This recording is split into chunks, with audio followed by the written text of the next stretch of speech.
No, that's, yeah, for my notes, just whatever, my crazy notes to myself. All right, I have 9 o'clock. We'll call the meeting to order. All members, council members are present with the exception of Mayor Saracita, who is away on an excused absence.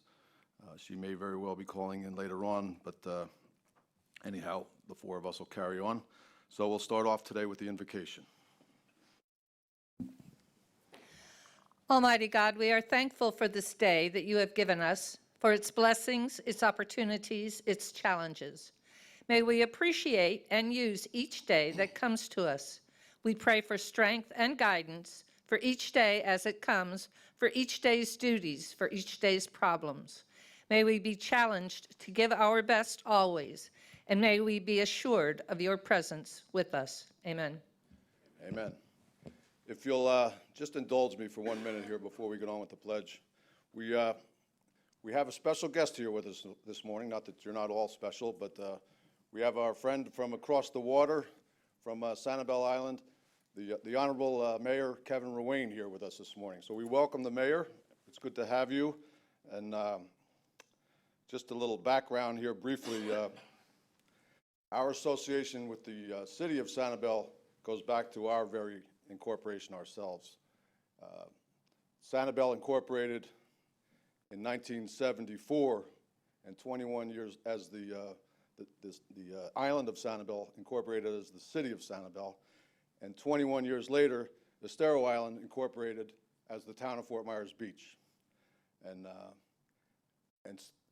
city of Sanibel had a very large part of our early success.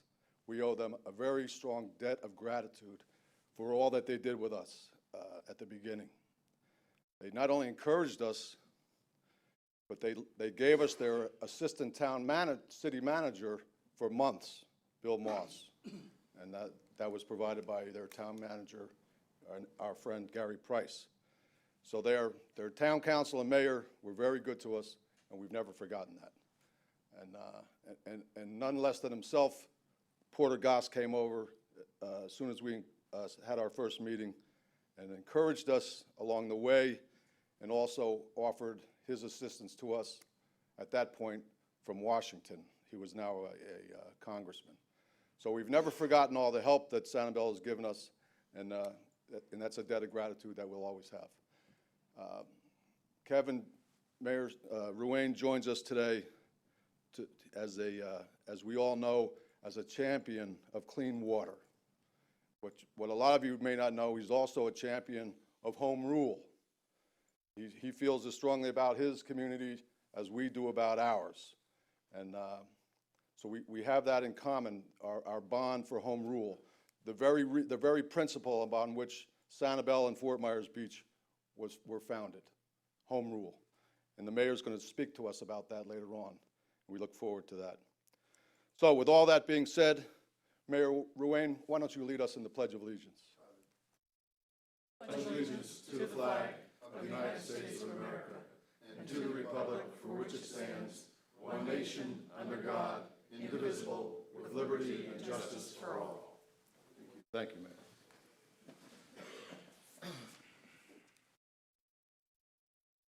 Okay, the next item is the approval of the final agenda. I'd like to request to remove items A, B, E, F, and G from the consent agenda.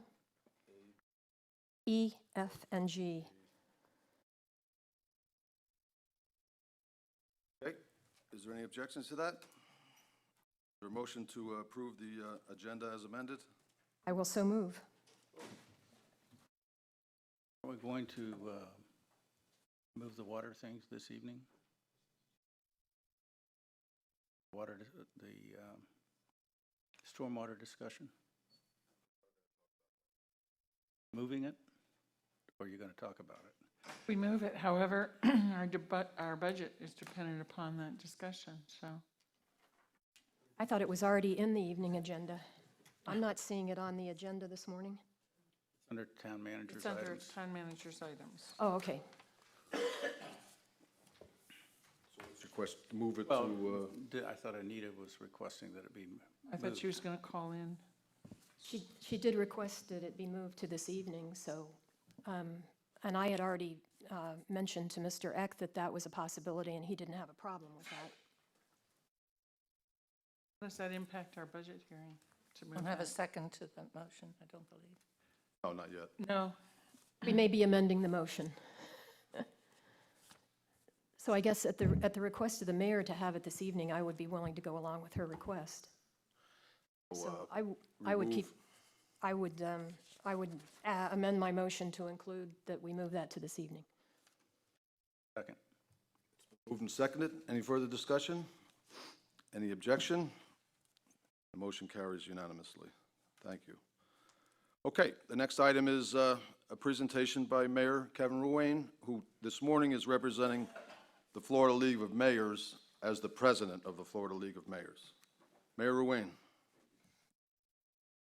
Good morning, Kevin Ruane for the record, Mayor of Sanibel, and today I come to you as the president of Florida League of Mayors. Happy to indicate, and gave you all a copy, went before in my president-elect year, which is the equivalent of a vice president year, had indicated that water quality and water quantity be the initiatives that we actually carry forward. I was pleasantly surprised at the August annual conference that our 51-person board carried that initiative unanimously. And we just came off the heels of going to the U.S. Conference of Mayors, where we passed and wrote a resolution specifically for permanent funding, $200 million a year to from the federal government on Everglades restoration. What's most significant about that is that it was from the U.S. Conference of Mayors. So you had mayors throughout the United States actually voting on something that really pertained to Florida. And if you think about that from a macro point of view, they were actually voting for something that potentially might impact their funding. So it went through the Environment Committee as well as the regular committee unanimously there, 1,400 members with that in mind. So the initiative really is to try to describe what we can do from a federal, a state, and a local priority. And really when we look at things, I always go into the most basic conversations is we talk about water quality and water quantity. What's the difference between the two? Water quantity is really about the projects that are necessary to obviously continue moving forward with clean water. And that's also known as the integrated delivery schedule. There's 67 projects that are on the integrated delivery schedule.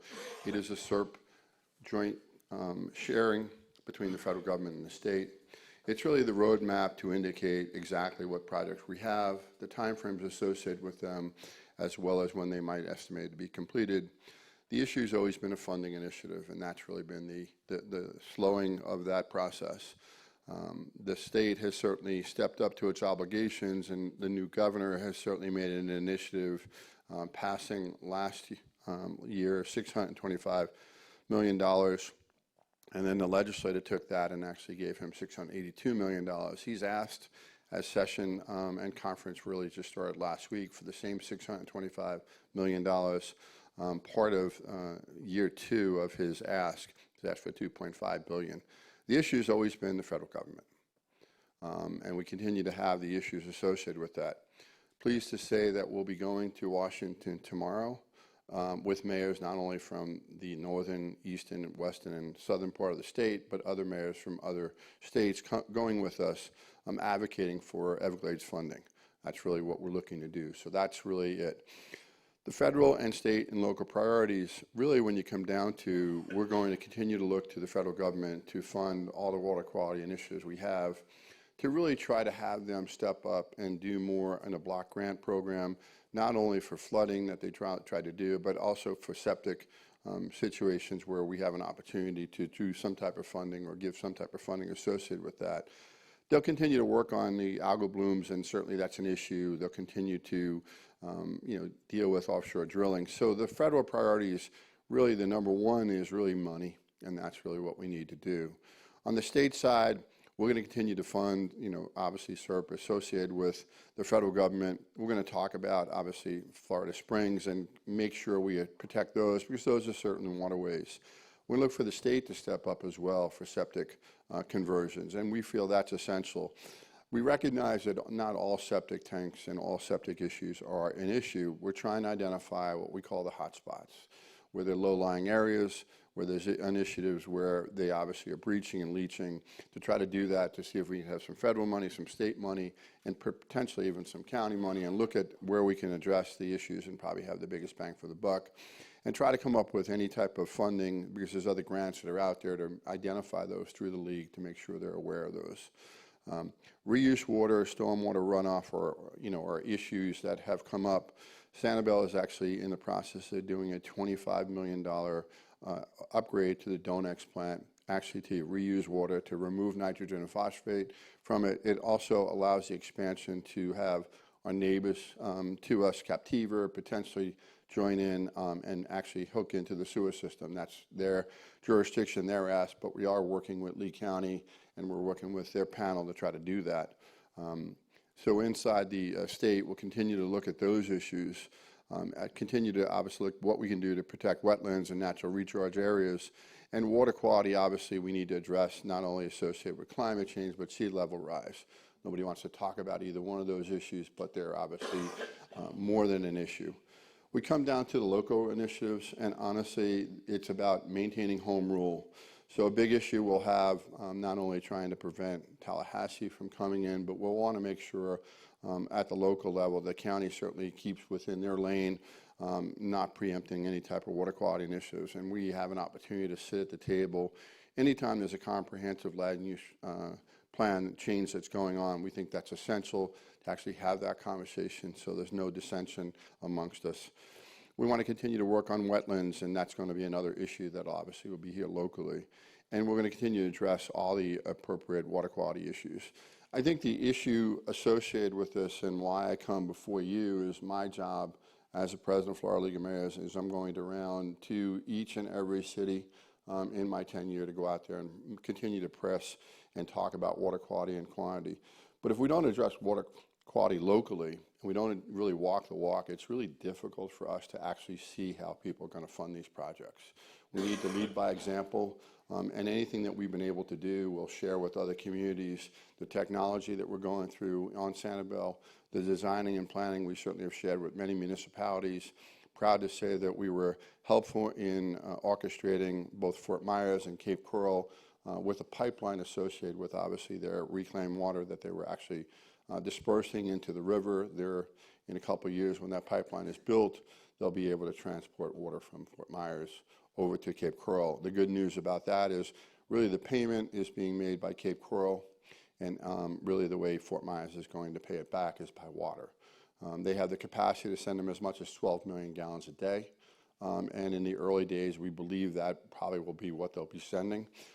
It's no different than any other note you have with any other institution.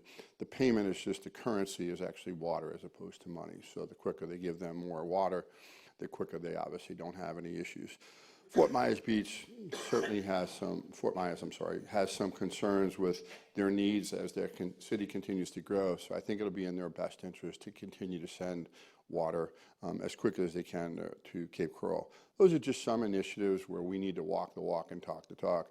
Fertilizer has been a big issue, and I think you'll find that campaign to actually come into action, and you'll see many more communities not only talk about fertilizer, but they'll talk about initiatives with fertilizer and actually enforcing that a lot closer than they have in the past.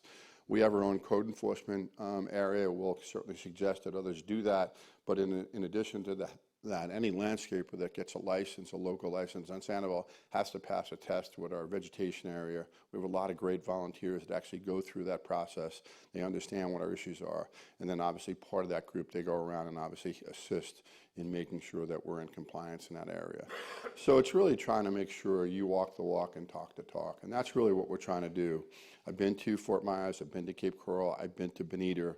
These initiatives are just what we put forward through as a draft, and obviously they were ratified unanimously just to say, okay, how as the league can we follow the League of Cities, which talks about water resources, and complement, maybe get into a little bit more of the priorities and actually get into a little bit more of the weeds, if you will.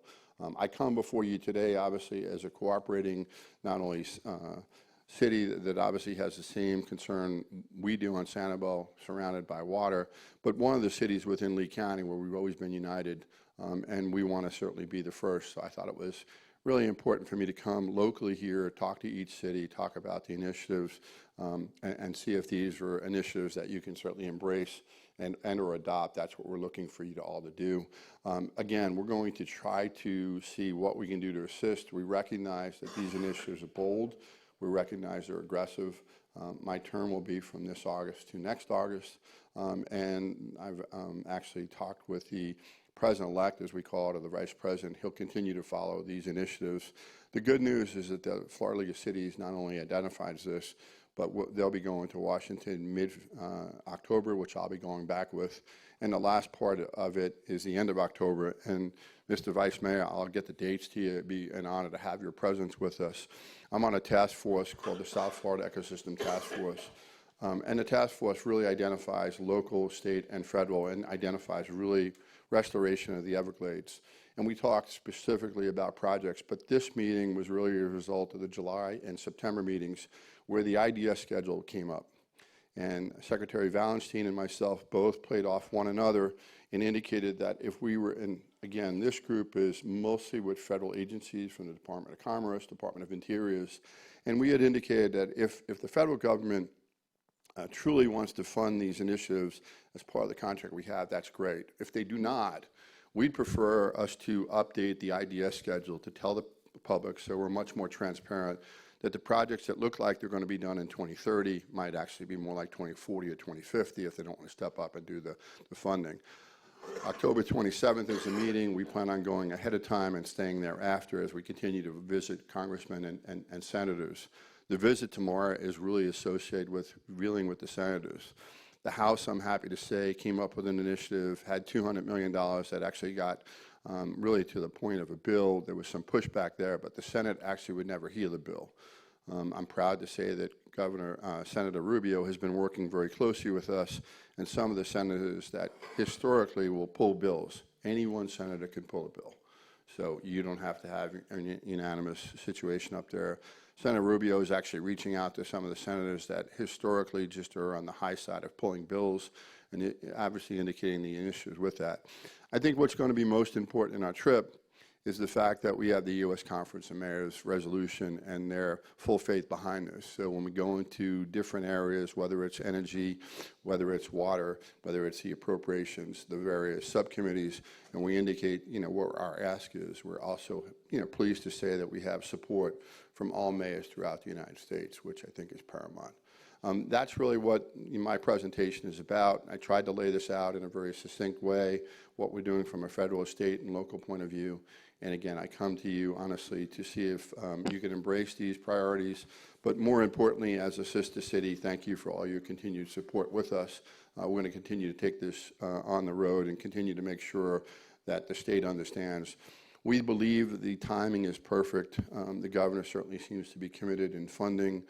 Certainly the House and the Senate up at Tallahassee seem to do that. Any candidate you ever hear talk these days, water quality now is an issue in their platform. Certainly the House side, and I can't thank not only Congressman Mast, but Congressman Rooney and their help in shepherding through on the House side. The challenge will always be on the Senate. We'll continue to try to battle as best we can. I'll certainly give you an update, make sure we share through email what it is. But Mr. Vice Mayor, it'd be an honor to have you come with us if you can certainly fit in your schedule. I'll make sure that Pamela Smith, my city clerk, gets you the dates. Come on up there. It really is just a fascinating situation. I always am very grateful that I actually have the ability to govern locally because sometimes up in the federal government, up in D.C., just seems to be a maze that I don't know that I have the resiliency to try to work through. Thank you. It would be my honor to join you, Mayor Ruane. Anybody have any questions for the mayor while he's here? I do. Go ahead, Bruce. So when you were with the U.S. mayors, did you talk about energy like nuclear power or anything like that? No, honestly, really the intent was we were asked for our one initiative, and the initiative that we associated with was this issue. We drafted the resolution, and quite frankly, Councilmember, we didn't think that this resolution was going to get through the Environment Committee, no less, the full committee. So we went there with a hope, nothing lost, nothing gained. We were as surprised as anyone. But no, that was the only topic that we were able to, as local stewards, be able to bring on the agenda. Well, that's a good one for sure. But I'm just curious that at some point in time, if people are worried about climate change, there has to be a change in our making of energy. And nuclear, maybe not the old nuclear plants would be the way to go, but the new process that they're talking about. Because electricity is not just coming from the heavens, it's got to come from somewhere. I don't disagree with you at all. I mean, what I'm happy with, at least, is there's conversations that climate change actually exists.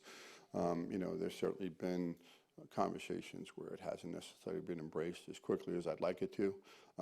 I don't doubt anything that you're indicating, certainly, that we need to look at energy is certainly a vital component in that. And another question is the C-43 reservoir, if I have that one right, that's the one on the Caloosahatchee? Correct. Your heart of hearts, do you believe that thing is going to work? Sure. It's going to work on the low flow issues, okay? It was never intended to have a high flow component to it. Happy to indicate that there'll be a stormwater treatment, and actually that's actually been passed through. Again, having been in office for 13 years, I didn't actually see a high flow issue to 2013. I got in office in 2007. From 2007 to 2013, before we had the high flow releases, they were all low flow releases. I have pictures that certainly look like the same green muckety water in Cape Coral in 07 and 08 as it did when they had the algal blooms last year. So low flow is an issue, and when you really think about it, we've been advocating really strongly about low flow issues. We certainly need to balance salinity, and without having water, to actually do that, we're always begging for water. This is the first year we've actually seen enough water during the what I call the dry season, certainly than ever before. It's actually allowed us to have two situations. One, we've got to lower the lake, certainly down to levels that everybody was getting very uncomfortable. But two, more importantly, put us in position for this upcoming hurricane season. Not only did we receive the 600 CFS we asked for, but we were receiving more like the 1,000, which actually allowed us to actually recover from the situation we had last year. So C-43, if intended use, if you asked me, I think many people thought it was for high flow. I never certainly thought it was for high flow whatsoever. It'll fill up quicker than anything you could imagine. But with the stormwater treatment, and happy to say that'll be the component that's in there, I do believe it serves a purpose. I do believe that's our recovery strategy. And quite frankly, as someone that's gone to Tallahassee and over to the Water Management District before the changing and begging for water in my early years, I can say that's certainly a component. Is it enough storage? Absolutely not. When you really think about the storage necessary, we need about 1 million acre-feet up north. We need about $500,000 on the west coast, about 450 CFF on 450,000 acre-feet on the east coast, and about 1 million south. So none of the projects right now are certainly there, but we're just fighting for the dollars necessary. I do believe it'll help. It'll address about 40% of our issue associated with low flow. And then, this Billy's Creek thing and sewage spills that happen in Fort Myers from time to time, is there somebody really looking at these things hard? Do you know? They are, and quite frankly, it's always challenging, and Mayor Henderson's going to be under the spotlight a lot more of recent. He has been recently appointed to the second vice president. I think the alarm bell went off when we went to Washington in 2014, and a very veteran WINC reporter, as we were knocking on doors looking for water quantity initiatives, certainly turned to the mayor and indicated, you're up here looking for funding for projects, why don't you take care of your own backyard? So I believe that was certainly one of the issues why the pipeline was drilled and actually put together, for that. But I do believe it's an issue that's front and center now with his new escalation and within the League of Cities, and him now coming and being part of the initiatives with us. I do believe they have that. The challenge that any city has is obviously addressing it and understanding first and foremost what the issue is, and then is it going to cost the city money? And unfortunately, water quality until it started to really have a correlation, and anyone just talked about the environment, nobody really addressed it. When it came to a correlation with jobs, it seemed to be an issue that people embraced a lot more. It's just taken people a long time to get this. We're on islands. We understand water being the commodity it is. I'm just happy not to look backwards. I'm looking forward. The progress I've seen, I'm certainly more than encouraged. Appreciate and thankful for your leadership on these initiatives. Thank you very much, Kevin. And my pleasure. Kevin, I just want to thank you for all the work you've done, and you have my full support. If I can ever be of assistance to you, let me know. And my only add to all this is I would love to see more emphasis under local priorities on severely limiting new development where they're putting in septic systems. And if I can back you up on that, I will. We certainly have the flexibility to do much more locally than we do, to get a board to try to go through various drafts as this is. If you look at the Florida League of Cities water resource, it's about 3 sentences. So to try to get through these bullet points. I don't blame you for not having it in here. I understand that. No, I I'm just just wanted to telling- let you know that The you know, logistics if I are can- certainly here. If I can back you up on that argument anywhere, I'm happy to do that. Listen, I certainly have indicated to many, our growth in Lee County is going to be a challenge in front of us. And certainly whatever you talk about here or whatever, as someone that sits on the MPO, I look at the funding initiatives we have to fund those projects. We don't have the ability. What I always just try to turn to people and say that Sanibel has certainly been able to do a lot more with less. 2/3 of our land is in conservation. Maybe we just need to tap the brakes on this growth that we're trying to go through and slow down. But I couldn't agree with you more. Sure.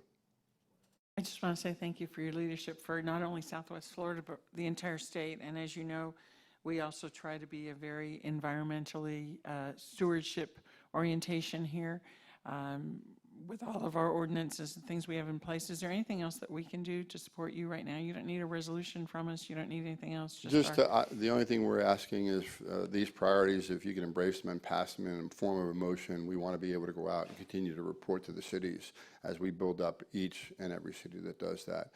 Anything that we're able to identify, we'll certainly work through your mayor and your vice mayor as we do and do this. I mean, I think the initiatives are certainly bold. We'll identify and we'll learn things as we go along. We'll certainly identify what we can.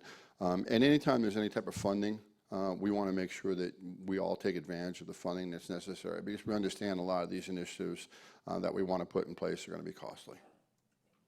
So are we going to bring forward a resolution at another meeting, or are we going to make a motion now? But right now is a motion, if you like. I move that the Town Council of the Town of Fort Myers Beach adopt and support the water quality legislative priorities expressed through the Florida League of Mayors.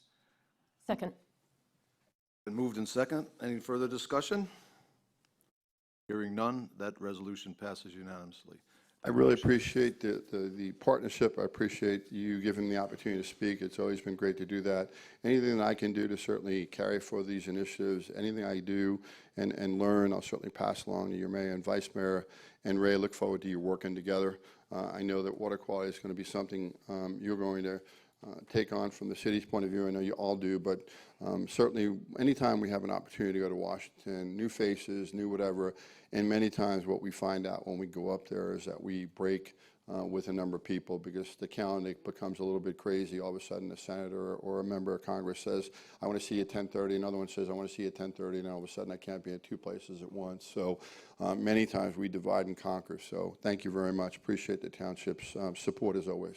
Forward to that, and I'll just echo my fellow members' remarks here. Kevin, we want to thank you for all your help. I invoke your name a lot, you and Brian Mast and Francis Rooney and the others around here that have really taken the mantle on this issue and run with it. I mean, we can thank you guys for where we are today as far as our relationship with the governor and so forth, and we appreciate that. What the mayor did not say, he's too humble to say it, he's 13 years in this racket, 10 of which he served as mayor. And next year, he'll be turning in that title for another title, which will be Lee County Commissioner. He's too humble to say that right now, but we have every confidence that he's going to be elected Lee County Commissioner next year. And so he will be at the next level of these issues that he's talking about today as far as development and water and so forth. And he'll have a stronger voice in downtown with that. So we asked Kevin that since you have come up through the ranks as you have in the municipal ranks, our ranks, that you always keep I know you will, but always keep a warm spot in that big Irish heart of yours for Sanibel and Fort Myers Beach. And you can count on our support down here in whatever ventures you happen on next year. Thank you for your compliments. Honestly, I'm here as a Florida League of Mayors president, and honestly, it's really been humbled to be appointed and voted unanimously a city of our size when you look at all the cities. So that's why I'm here, Well, and look forward to whatever happens, whatever God wants me to do next time. It's in His hands, not mine. Very good. Thank you. Well said. Thanks again for coming Thank you down. very much. Appreciate You it. all have a great meeting. You too. Take care. Okay, that's that. The next, Vice Mayor, yes. we have Mayor Saraceno on the phone. Good morning, Mayor. Good morning. Did Kevin leave yet? Just, could someone grab the mayor back there, please? Mayor Ruane? No, you don't have to grab him. Yep. I He's- don't want him to forget about home rule. He's coming, right, he's back in here. Mayor, we have Mayor Saraceno on the line. She wants to say hello to you. Go ahead, Mayor Saraceno. Mayor, Yes, Kevin. ma'am. my friend, Yes, ma'am. I just want you to remember how important home rule is to communities like ours. Because we just recently tried to pass a ban on glyphosate, which you know how detrimental that could be. And imagine if just our local communities, Cape Coral, Fort Myers, all the water-based communities, Sanibel, Fort Myers Beach, Bonita. Imagine if we all band together, that would be a tremendous impact. And unfortunately, we were preempted by the state. So I'm just putting that bug in your ear so that you'll remember that as you move forward, that maybe we could do a little bit more lobbying on that effort. I certainly will, Madam Mayor. Home rule is really important, and honestly, whether it's that issue or whether it's comprehensive land use planning, that we certainly have had some of our challenges in our own backyard doing that. So home rule is why we are individual cities, and certainly you have my support in trying to do that. We've embraced the same issue on Sanibel as far as chemicals and spraying. So we'll see what we can do as we're up there with the legislators this session. Okay, I appreciate it. I don't want to delay you. Keep going, keep going. Not a problem. See you soon. Thank you very much. See you soon. Thanks again, Kevin. Mayor, you going to hang on there for a little bit? I'm here until 12:15. Okay. You just, but Ray, I'll just wait for you to acknowledge me. So if you, I won't pop in. Okay? Okay, good enough. It's Okay, giving you way too much control over me, though. we're having a bad connection. You're breaking up on me here. I can't hear you anymore. Oh, is that better? No, I can't hear you at all now. Okay, we're going to move on with the, yes. Mr. Vice Mayor, I'm just wondering, since we have her loud and clear, if we should reorder and do stormwater while we have her, since it does impact the budget discussion later at 5 o'clock. Well, we could do that. I tell you what we'll do. I'm sorry, I'm trying to be If that's all right courteous with to- everybody, why don't we move that from, we voted earlier to move it to this evening, right? So we'll get it back in on this meeting, and we'll discuss it after the public comment. How's that? Is that okay? Look at everybody else for this. Yeah? You say no? I say no. You say no? There you go. Okay. We're not going to do that. All right. Okay, we'll move on with public comment. Madam Clerk, is there a? Yes, I have a request from John Gucciardo. Good morning. John Gucciardo for TBI Hospitalities, Margaritaville. You've got 3 items on your administrative agenda, 2 regarding agreements between the town and the county, 1 between the town and TPI Hospitalities. All of those have to do with the redevelopment efforts for the area at the base of the bridge where Margaritaville Resort will be going in eventually. We just wanted to encourage you to keep this moving forward. It's very encouraging to see this kind of progress on the small pieces that need to be put into place for the whole project to come together. We understand that some are directly related to TPI, some are indirectly related to TPI, but again, we just wanted to encourage your efforts in moving this forward. I understand there may be some language issues that the county still wants clarification on, but obviously we would support your efforts in clearing those up and moving it forward as well as possible. That's all we have to say about the item on your agenda. I don't know exactly if you're going to be handling the stormwater issues now or not. It sounds like maybe not, but the folks from EBIA rather, had asked that we concede the rest of our time to them if they need it. So if you think that's appropriate, we would allow that time to be used for them if you, in fact, you're going to be discussing that. Thank you. Thanks, John. Next. My next request is from Charles Eck, but there are several others that are ceding their time to Mr. Eck, and I understand that that's up to the council whether or not. It's Charles Eck, Pete Yateman, Tom Tiggy, Richard Cody, and they are ceding their time to Mr. Eck, so that's... Fine. Okay, so the next speaker is Charles Eck. Thank you for your consideration on the ceding of time. I don't expect to take all that because Michelle gets upset with me and I don't want to do that. I guess the biggest question is, why are we here today? We're here for two reasons. The first one is the fact that between August 5th and today, there's been at least Councilmember Hausfrost has indicated that she may want to ask us questions. We're here for that, but I want to point out that today's agenda and tonight's agenda don't provide for that. So we don't know when you want to do that, but you have my number. Give me a call. I'm here, okay? The second issue, and candidly the more important one, is concerning tonight's budget and how we got to where we are.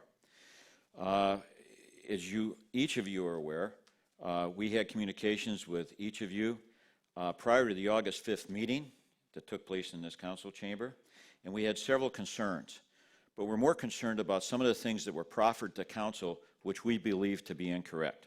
The first of which is a policy versus an ordinance requirement. Council was advised that it's a policy decision that you can take items that require stormwater effort, maintenance, general repairs, personnel, whatever, and account for them in the general fund. I'm here to tell you that the Ordinance 1820, which two of you signed on for on February 4th of this year, makes it very clear. Stormwater issues are to be accounted for within the stormwater utility budget.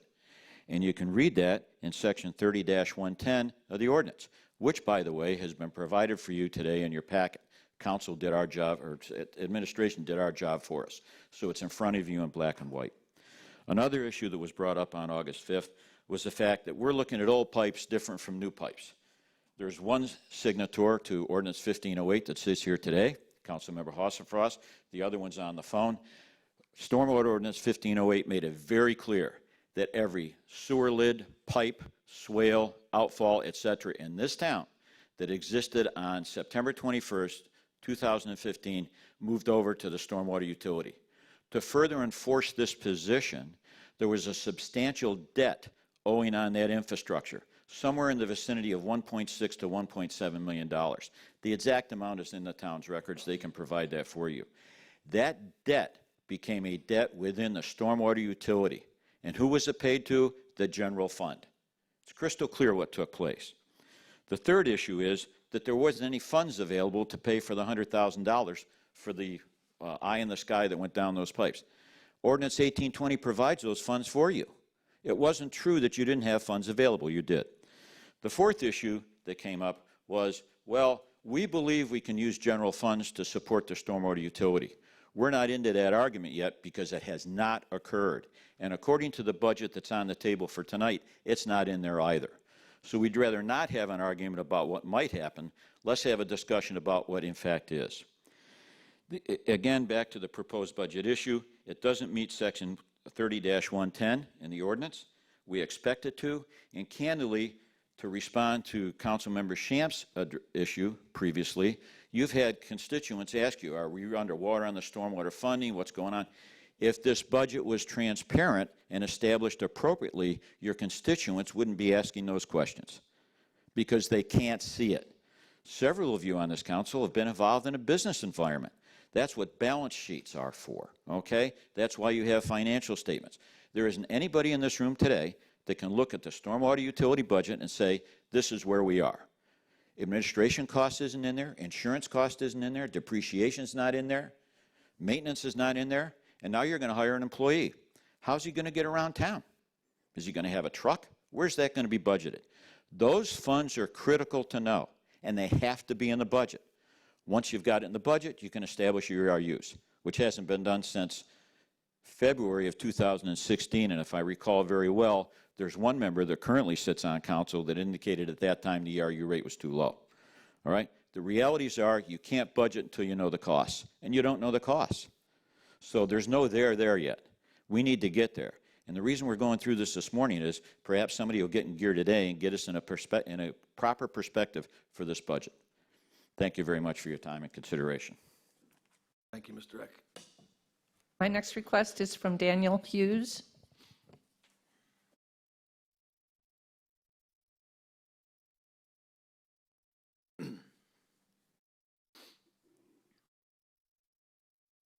Good morning. Dan Hughes. You may recall that on at the August 5 meeting, I appeared and I questioned the authorization at that time of the transfer of $100,000 from the general fund for stormwater maintenance. The rationale expressed at that time was that the funds were being used for infrastructure that existed prior to the adoption of Ordinance 1508. I found that to be rather ingenuous inasmuch as Ordinance 1508 specifically provided that all infrastructure, sewer, as pointed out just now by Mr. Eck, are included in the stormwater system since the adoption of 1508.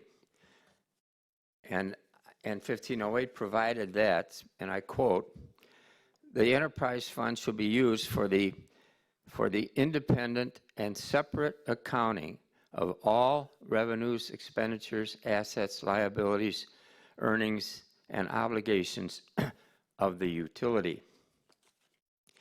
That provision was reenacted in the adoption of 1803.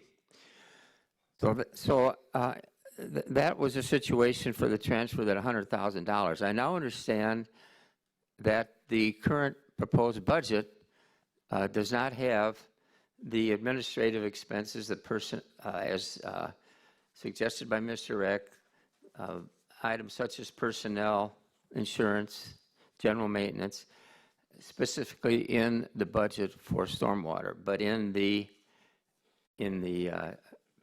general fund. I urge you to reconsider this situation when you have your hearing this evening and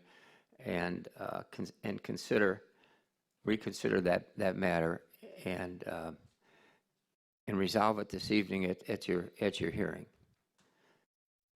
Thank you. Thank you. I have no other requests. That's it? Okay.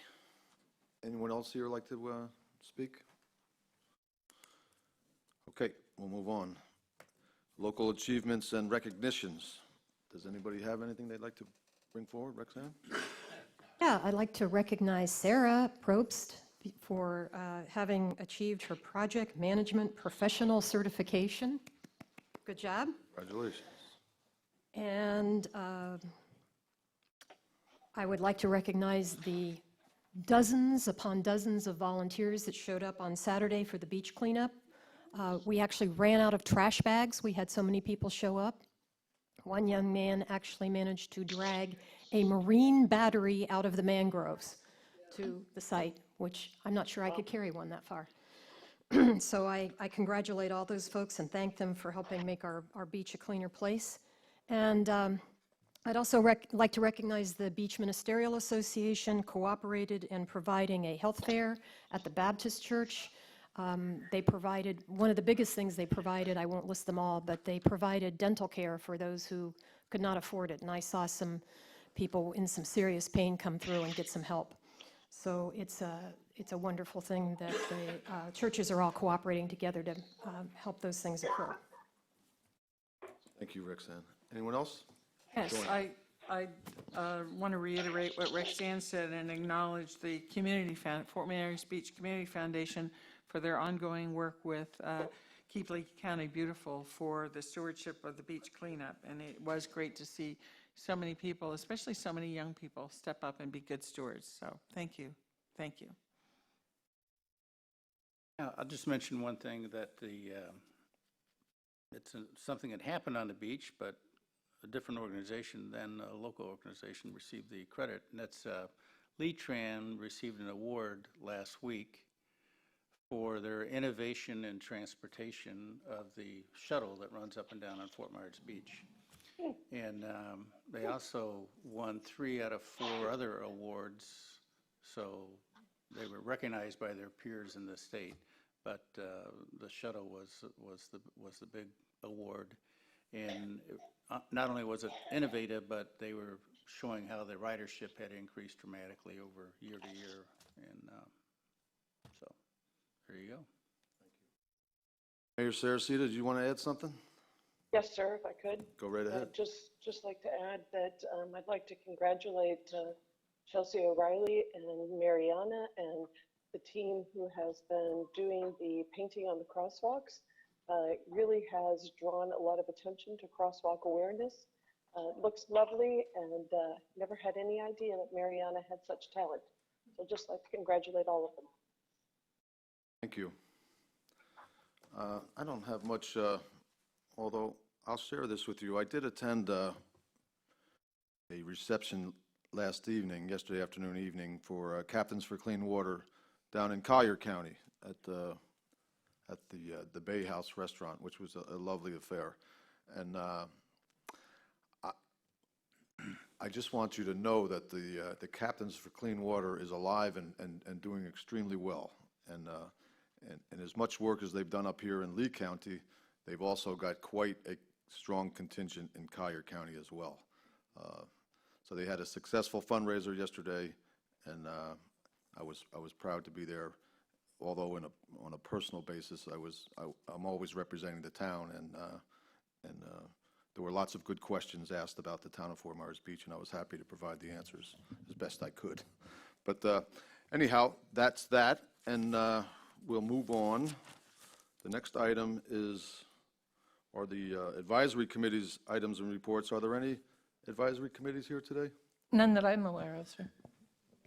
Anybody? No? Okay, we'll move on. The next item is the approval of minutes. There are 4 sets of minutes. Town Council Management and Planning of September 5th, 2019. Town Council regular meetings of September 9th, 2019. Same date, another meeting at 5:01 p.m., the budget meeting, and also the meeting of September 13th, 2019. Is there a motion to approve those minutes? I have an amendment Okay. on Section B, which is the council meeting Monday, May 9th, on page 14. At the top, it indicates that I will review documents before the next meeting. That was not my intention in my request. My request was that the entire council be provided with the contracts for all of us to be able to review them. I don't want this to look like I'm the only one who's looking at something, so I'd like that to be amended, that the documents will be provided as part of the packet. Very good. And if there are no other amendments, I will move to amend, I will move to adopt as amended the 4 sets of minutes before us. Can I comment on that? I thought that you wanted to see them, but that we were all going to just see them on our own. I don't. That was not my request. I don't think that, okay. It's not I the went back number I and was- listened to make sure. Okay. I didn't request that I be the only one who look at them, and that certainly is the implication here, that I'm going to look at them, so. Okay. Is there a second to Councilmember Hasselfrass's motion? I'll second the motion. Any further discussion? Any, all in favor, say aye. Aye. Aye. Opposed? Okay, the minutes are all approved unanimously. The next item is the consent agenda, and we have pulled a few items there for discussion, A, B, E, F, and G, at the Councilmember Hasafras's request. So Rexanne, you go right ahead. Did you want to go ahead and approve C and D? Okay, we can do that. I didn't, Is there a motion to approve items C and D? I would so move. It's been moved. Is there a I'll second? second them. That's the drinking water loan application and the special event sunset celebration, additional day for Roar Offshore. I second that. Okay, it's been moved and seconded. Any discussion? Any objection? Anita? I'm good. Okay, I thought I heard you clearing your voice Nope. there. Nope. Okay, all in favor, any objection? The motion carries unanimously. Okay, we'll go back to the pulled items. Rexanne. Okay, item A is a request for the town manager to expend more than $25,000 for employee contracts for fiscal year 2020. And we were provided with what I refer to as a boilerplate document, a fill-in-the-blanks kind of contract. I don't believe that it's realistic to assume that you would use the same contract for Wayne Flickiger, who is a construction project manager, as you would for Daphne Bircher, who's a code enforcement manager.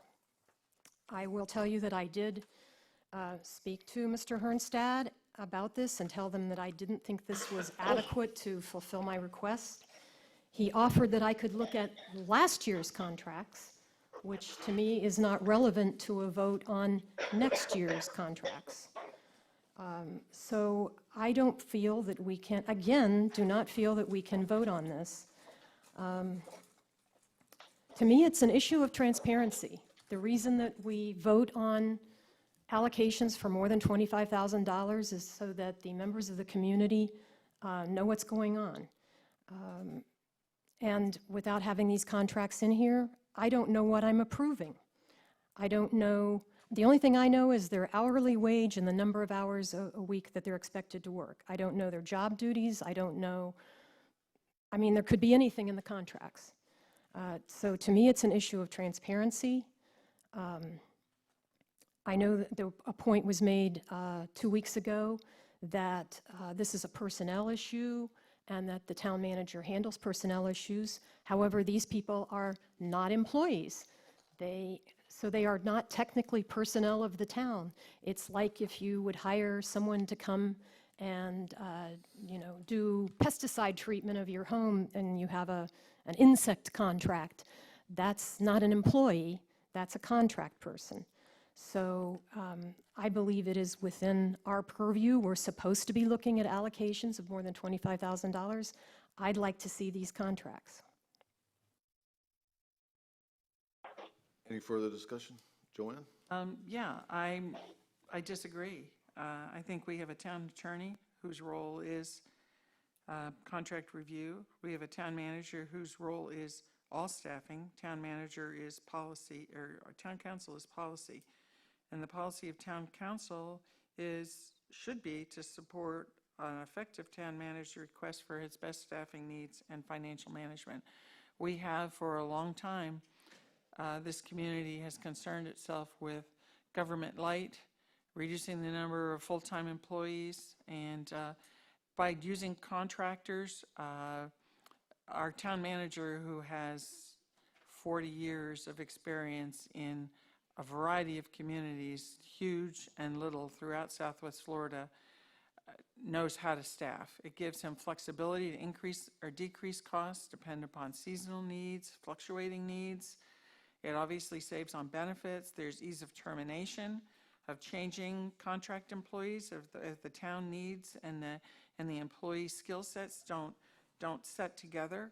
And I think this is micromanaging the town manager's staffing abilities. He's done a superb job. Our budget shows it. Our reserves show it. And I think that this is outside of our purview. I'm totally I feel that I am fully informed, knowing the contract amount per hour, the hours per week, and the types of clauses and everything that are in the contract are the town attorney's purview. So I disagree. I'm ready to move this item forward and let them get on with their work. And if I could just respond briefly, I'm not saying I would vote against these. I just want to see them. I'm thinking I probably would vote for them. But I think if I vote for something, I have to be able to read it. So I'm not saying I'm against all contract employees. Okay, Bruce? So what is it that you're not seeing? What is it that you want to see? Contracts can contain all kinds of provisions.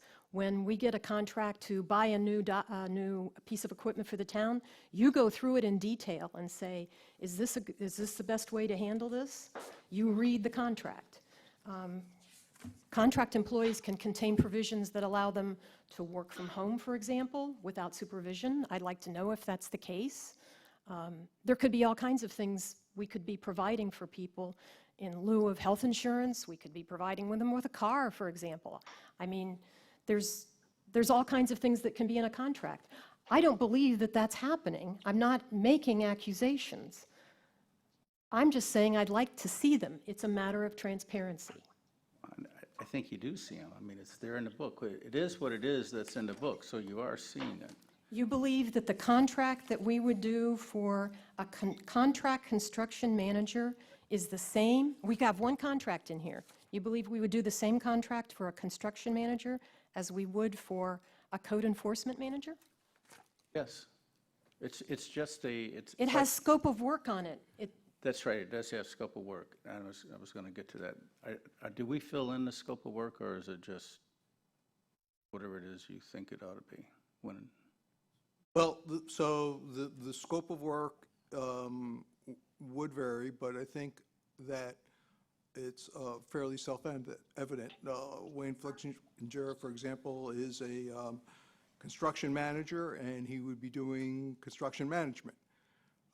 Daphne Bircher is our code compliance manager. She'll be doing code enforcement, and so on and so forth. So I think it's pretty evident by their title and their duties. There's no special duties. It's not like we're having the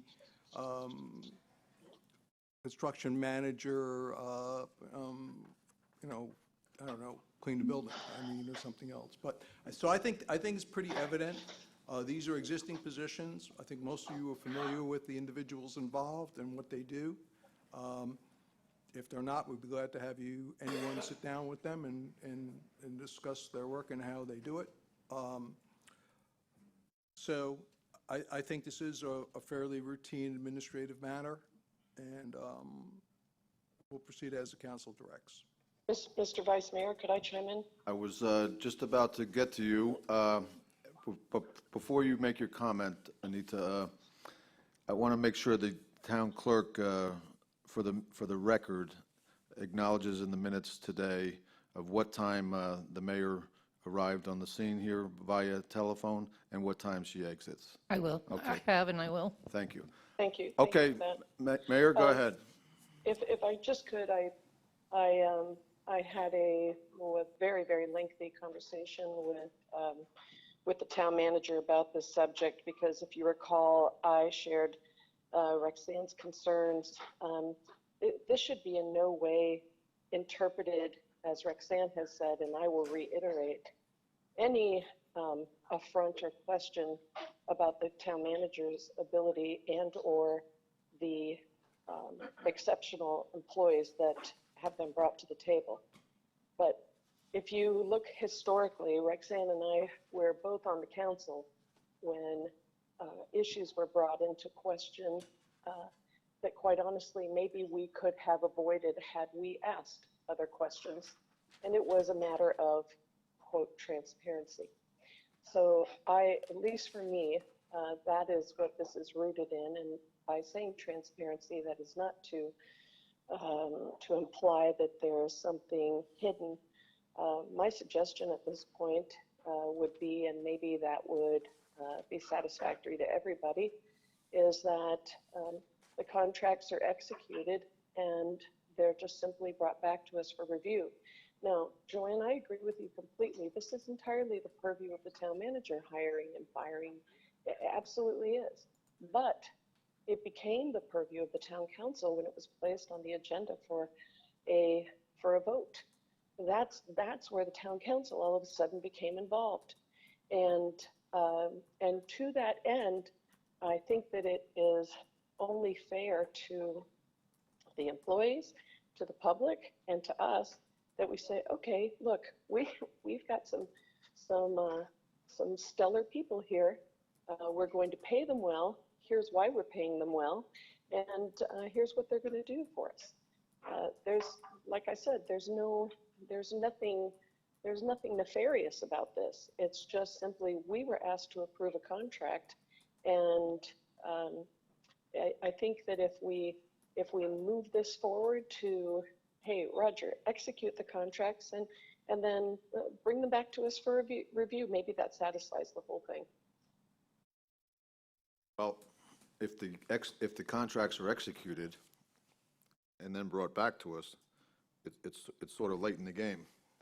They've already, they have a contract then. But I understand what you're saying, and believe me, I'm all for the transparency as well. On the other hand, I have no gumption whatsoever to get into the town manager's business. Neither do I. You know, I really don't. And so it's a tough question. I'd like to be a strict constructionist here with our charter and see what the charter actually says to this. I know I can think of the language in my own mind, but I'd like to see what it says strictly, and as far as us, as far as the town manager's duties, and see what that says. And so I wonder if the town attorney could read that little section back to us right now. Pull it up real quick.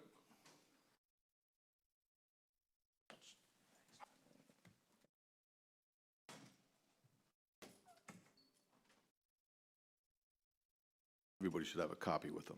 While he's looking for that, I guess my question is, why can't we see them? Well, yeah. This is not a contract that is filled out.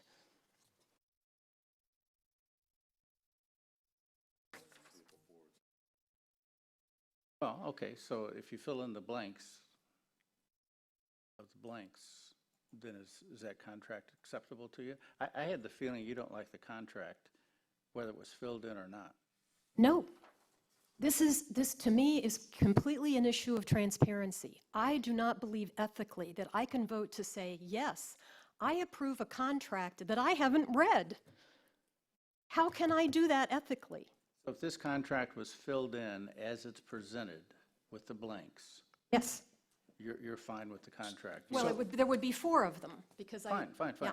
Mr. Vice Mayor, Yes. But the question still is, why can't we see it? if you allow me to speak, my suggestion is this.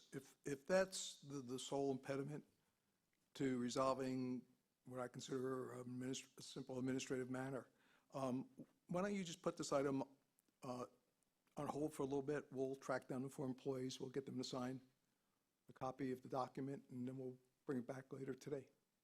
Okay, that settles today, and that's fine. I appreciate that, and I'm pretty sure Rexanne.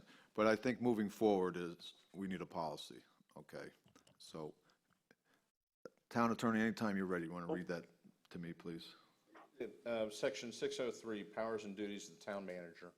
The town manager shall be the chief administrative officer of the town and shall implement and administer all ordinances, resolutions, and policies adopted by the council, and shall perform such other duties as may be required by the council or law.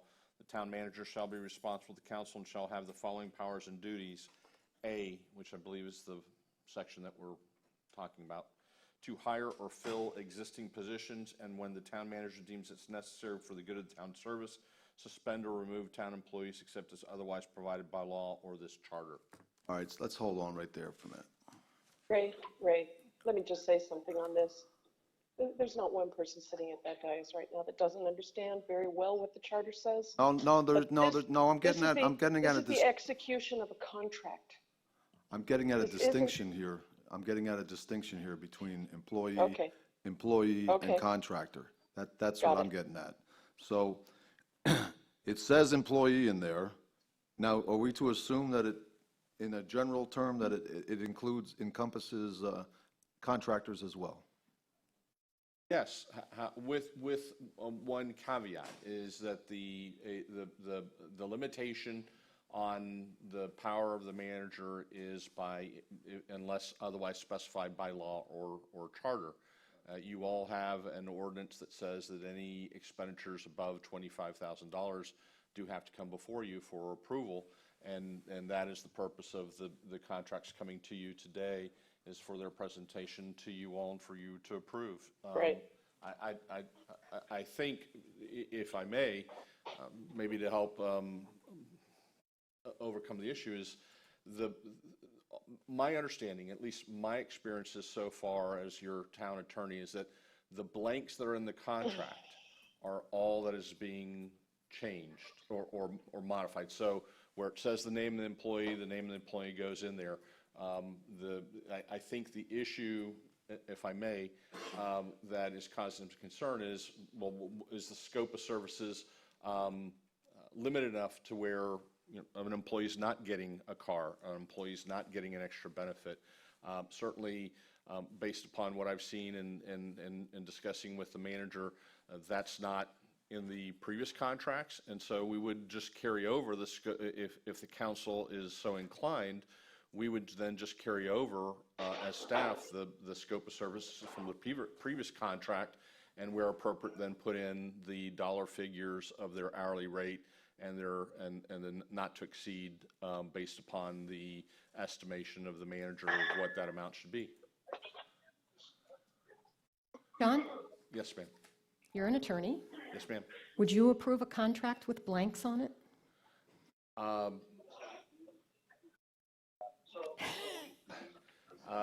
No. Thank No. you. But with that said, you know, it's the info, if you, and I think the manager's point is well taken. The information's there. We'll just plug it in and bring the contracts back to you later today. Okay? Are we in agreement? Yes. Well, I don't know, are we, or do we have three people that want to vote on it now? Agreement on what? Just to fill it in and then approve it? Yes. Well, that's fine with me.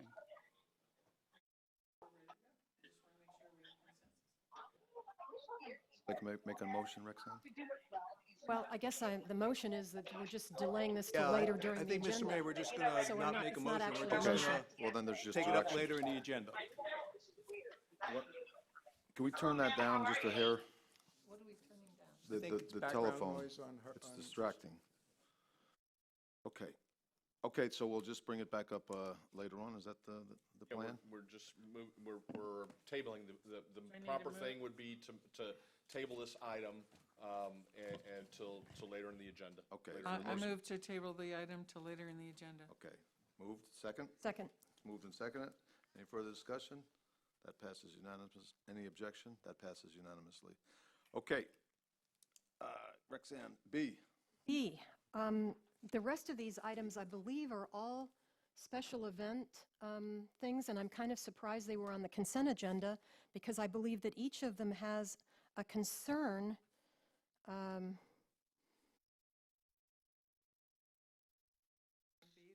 Oh, excuse me, you're right, I was already on C. The host contract for fiscal year 2019-20. Yes. And my understanding is that this is a renewal of a contract that was already in place. This contract provided for an automatic 5% increase, but then seems later to state that it stays at $35,000. So I found that those two terms seem to conflict. Well, let's get it out And- here. Rate remains the same. Okay. I was also wondering whether we need to continue to spend $35,000 every year. I understand the first year you need to ferret out all those hundreds of short-term rentals, but now that we've ferreted those out, the number that's going to be added to that is going to be very few each year. So is this something we want to do every other year rather than every year? And I'm just asking the question. Yeah, I don't know that we've ferreted everybody out yet, being that it's only 1 year, or maybe after 2, possibly 3, we might, and be able to go to a different schedule, but I still think we're fairly early in the process. And it says that they assist us in identification and communication with the short-term rental property managers. Does that mean they're sending out all the warning notices for us? They have capabilities that we can utilize when we feel it's appropriate, such as if we decide that it would be easier to have them send a renewal reminder to everybody. And that's included in the 35,000? They have communications in there for us, and if that becomes something we want them to do, that's part of it, yes. What I'm saying is, it seems like it's a lot more worth the 35,000 if they're actually doing those things for us. But if they're just Well, IDing properties for us, Yeah, without reminding them, I think their original contract request started at almost twice that, and through negotiation, and we said, we want you to prove you're all you say you are. They have sort of given us an introductory tryout price, if you will. We've said to them that, well, because it's only been 1 year and we were learning and you were learning, we need 1 more year to see how it's all working for both of us. So that's where we are, and we think it's a very good deal for the town. okay, I don't have any other questions. On that particular issue? No, on this contract. Okay. For a motion to approve the host compliance contract renewal? Yes, motion to approve the host compliance contract for fiscal year 2019-2020. Moved, is there a second? I'll second it. Any further discussion? Mayor, you have anything to discuss on that? Mayor's gone. It's been muted. Okay. Any opposition? That motion passes unanimously. I want to apologize to the town attorney. I just remembered that there was a copy of the charter in our packet today, so I sent you on an errand that wasn't really necessary. It's okay. Anyhow, I want to make sure you're awake over there. Okay, we'll go down to item E. Okay, as Roxanne. I started to say before, and Joanne assisted me when I got messed up, I believe the remainder of the items that I pulled are all regarding the Roar Offshore event. They're from individual businesses, but I believe that each one of them had a staff recommendation for something. For example, I'm looking at Shamrock, and it says staff recommends the applicant provide off-site parking. So is that a condition you want us to put on? I didn't want to just run this through the consent agenda if you wanted us to add these conditions that you suggested. So we're concerned that these events will be utilizing the day-to-day parking areas. They'll be using it to have their special event, and therefore the in-town available parking will be further diminished, and we just wanted to call that out to you. So whether or not the council feels that the Roar Offshore, through their efforts with Lee County and encouraging people not to bring their vehicles to the beach that weekend and come in by public transportation, is adequate. Therefore, these people can place their special events on top of their parking areas, which is the case in some of those. So that's really, and the answer is I don't have any experience with this event in this town, with these sponsors to know that their efforts to encourage people to use public transportation will be successful or not. But I also didn't want you to be unaware that you may get a call, I came into town, I couldn't find any parking either. Mind if I say something, Rex? Oh, no, Are you done? I'm waiting for you to chime in on this Actually, parking Roxanne, thing. you called first to have these pulled. I was going to have them pulled too. Okay? I'm just to glad let we you know. agree. Yeah, EFG on these special events. You know, normally we have a special event and maybe just the Shamrock is having their special event or just whatever. Now, everybody's having it and everybody's trying to take their parking and everybody, you know, they're trying to expand. I understand that and I'm not being negative about it. It's just the reality of the situation. But what you have is a lot of people. We need to make sure that we do have the parking. So I agree that we need to assist in figuring out the change in the parking equivalents because the parking requirements are specifically established depending upon their zone for their use. So I agree they should have that in each of these, the same, and also that they do provide the porta potties necessary for whatever expansion they have and to be part of this community-wide event. And I'm also concerned about security. Does each property have adequate security for expanding beyond their normal controls, and that we don't have people spilling out along the street with open containers where they're not supposed to? We'll have an area for open containers. So I guess what I'm saying is each little pocket, it's not fair for Aurora on Shore to take the responsibility for each of the individual businesses who have to maintain themselves appropriately. So I would look to make each of them responsible for their parking, for their porta potties, and for their security, so that the overall experience of Roar Offshore is a positive one throughout the length of the island. Vice Mayor? Yes, go ahead. Just to clarify, the condition that staff recommended in these applications is that each of the businesses provide space for Aurora Offshore to place porta potties if they're needed to meet the overall demand of the event. So they're providing, footprint for that. Most of these businesses have always felt that they can accommodate their customers and even their expanded customer base within their existing bathrooms. But when we previously looked at the Aurora Offshore permit, the council was very concerned about the number of available sort of public porta johns, and through this condition, we're trying to provide additional spaces for them so that they can be better distributed throughout town. It's a point well taken. And my other point, and all three of these frankly meet this, and that is that this is their normal business. This is what they do. They're restaurant and bars, and they're just asking for an expansion of what they normally do, and they know how to do their business. So I don't have any problem, in all honesty, even with I know we're on Irish Pub, but just as an overview in terms of the Diamond Head, you know, they already have chairs. They already have these services, whatever. They're just looking, knowing that it's going to be a larger crowd, they're preparing for a larger crowd. So in all sincerity, and I know with Nervous Nellies too, when we get to that one, they're going to pay for the electric and the space, their expanded space. They've done this many times before, and it is an extension of their current use of that property, and they all have their ABTs in there. So at any rate, just an overall.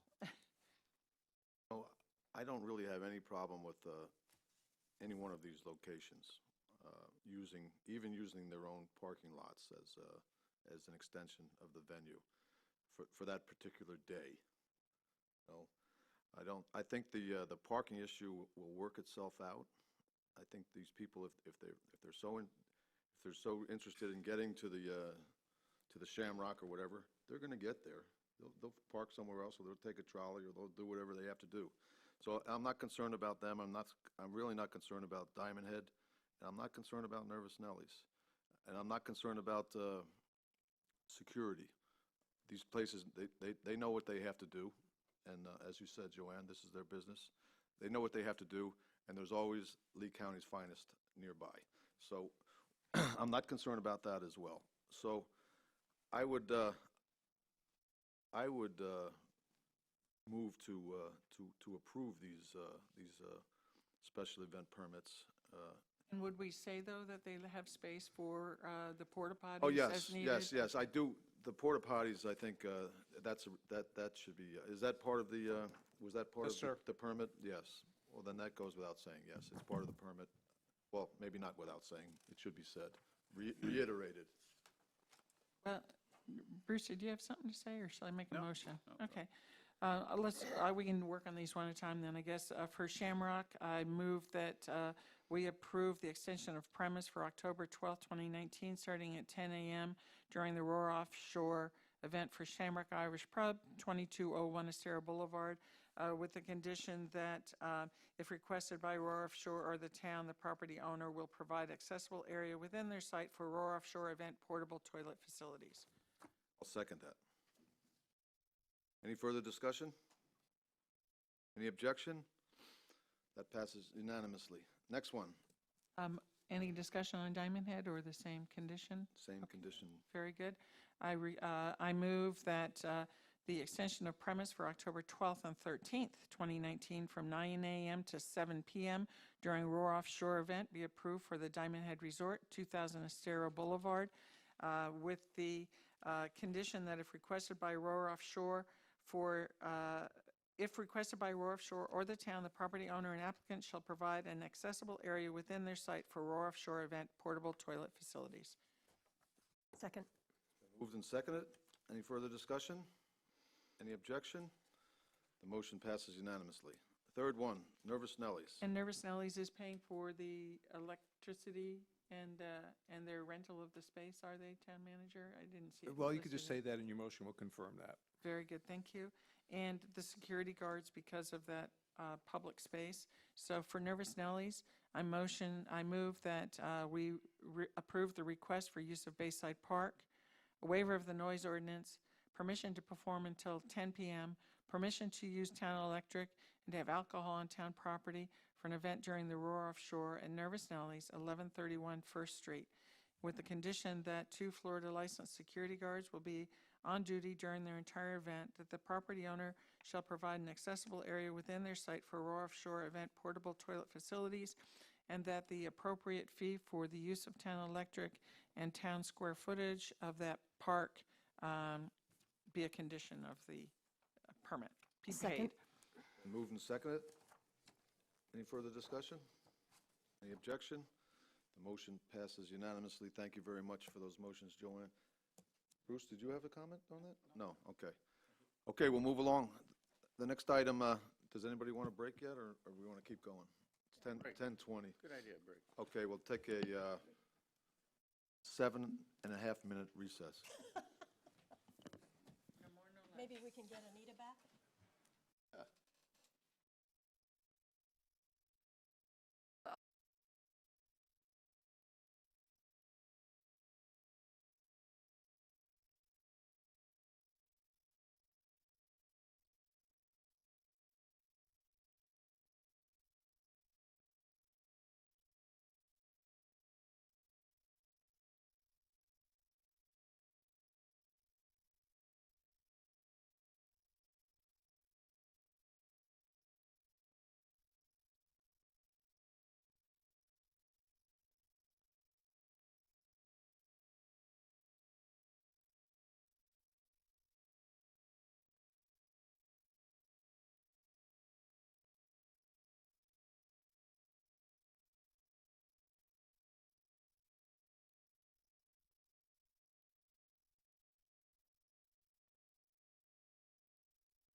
What are we going to go to? Diamond Head? Yeah, Neil just wanted to say a couple things on the record. Please. There he is. There he is. Man. Was that in your contract? Sorry. It's one of those blanks. Okay, we're back at 10:38. Okay, there was a question about Diamond Head, Town Manager, what was? Yes, the representative from Diamond Head wanted to come up and just make some clarifications to make sure that the council fully understands what they intend to do. Neil, did you want to come forward and Okay. make a couple quick comments? Good morning. Vice Mayor, council members. Neil Hopgood, General Manager for Diamond Head Beach Resorts. Very excited about having the boat races back. Back in 2003, 2004, when we did have the boat races, there were a number of speakers set up on the beach, if you remember, if you're around at that time, to announce the races. There was a bit of confusion, and I think because this has gone so quickly, I had assumed that the organizers were putting the speakers on the beach and we were going to run it from Diamond Head. That has been taken off the application, and I need to add that to our application. I'm looking for a waiver between the hours of 9 and 7 p.m., 9 a.m., 7 p.m., to be able to make announcements, have amplified music or announcements during the races. Okay. What else, Neil? I've got porta potties. I've got security. I've got everything else you need. I just man. need the waiver for the noise, please. Neil, you also wanted to have some flexibility with the stage so that you could accommodate Eve? Yes, so I've had lengthy discussions with Eve. She had suggested that I put the stage perpendicular to the EC line, similar to our beach services trailer that stores all of the chairs and umbrellas. This is only during the hours of, we'll be setting up everything Saturday morning and taking it down Saturday night. So we're looking for a temporary waiver for the actual stage trailer that is being brought in by our tractor, our beach services tractor. So just to be clear, this is a mobile stage that'll be rolled in and rolled out. And the second issue, which was his first point that he made, is that he'll have amplification during basically daylight hours, announcing the event and running some music when also. So we just want to make sure that was clear to everybody.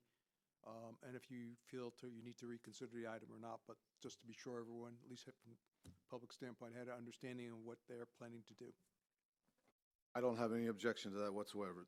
Anybody else? No? Okay. Neil, while you're here, it's Neil. Neil, I just want to publicly commend Sunstream for stepping up as the title sponsor here. Our pleasure. I think that's a great thing for the town, for the businesses, and that was probably the downfall of the races last time, was the lack of sponsorships, and I think that's a great thing that they're doing. we're excited. Thank you. Okay, thank you. Thank you all. Neil, do you happen to have a business card with you? I do, yeah. Could I have one? You Thank sure can. Okay, we're going to move on. The next item is a public hearing, and what this is its second reading and public hearing, 19-11, an ordinance amending Chapter 34, elevated swimming pools. Approve the following ordinance. Ordinance 19-11, an ordinance of the Town of Fort Myers Beach, Florida, amending Chapter 34 of the Land Development Code of the Town of Fort Myers Beach, Section 34-1176, swimming pools, tennis courts, porches, decks, and similar recreation facilities and related activities, including requirements for above-grade swimming pool decks, and decks within the town, providing for severability, codification, Scrivener's error, conflicts of law, and effective date. The public hearing is open. Mr. Vice Mayor, members of council, I know Sarah was busy working earlier today when someone made some very positive comments, so I just wanted to give you a chance to state them to her directly, and then we'll go into the public hearing? Oh, I don't have the piece of paper. I wrote it down. What was it that you got, Sarah? Tell us. The project management professional certification. I know that had to have been a lot of work, and congratulations. Thank you, I appreciate that. Congratulations. We're lucky to have you. We appreciate you. Thank you. Congratulations, and you were also recently married, so it's a double congratulations. Good for Yes. you. Good for Thank you. Okay, getting into the item itself, there is an issue with regard to this, and it's been studied by staff, reviewed by the LPA, reviewed by the town council at first hearing, and back to you as an ordinance amendment for Chapter 34 for second reading. So if you need a further refresher, Sarah can provide that for you as the details of the item. I don't need any refresher. Does, No, I'm good, other than when I play tennis, sometimes 12 feet in height of a fence is not enough, but I think. that's a I think personal that's good. problem. All right. I do want to point out that there were two changes since the last hearing. They were both requested at the hearing. That was to change, to include swimming pool decks, and decks, to specify that decks and swimming pool decks were two separate things. And also in the lighting section at the end, D, to include and be shielded from the beach to comply with our turtle ordinance. Okay.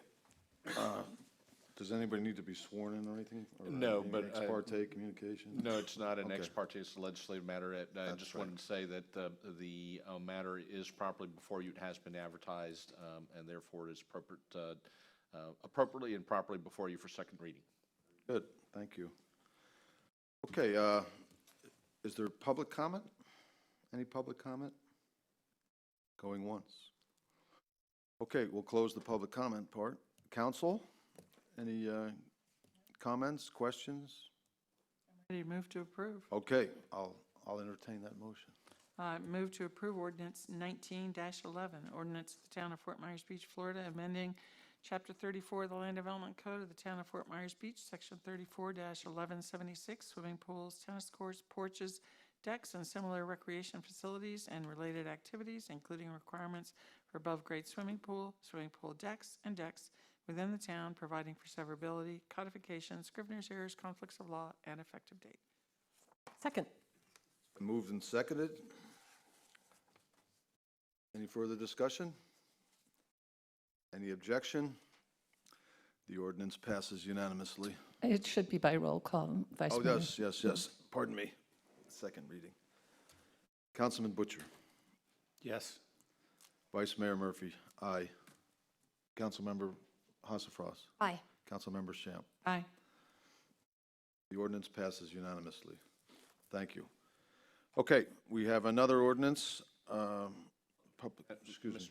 Vice Mayor, I don't know if the mayor's available, if she wanted to vote, or if she's available. Hear me?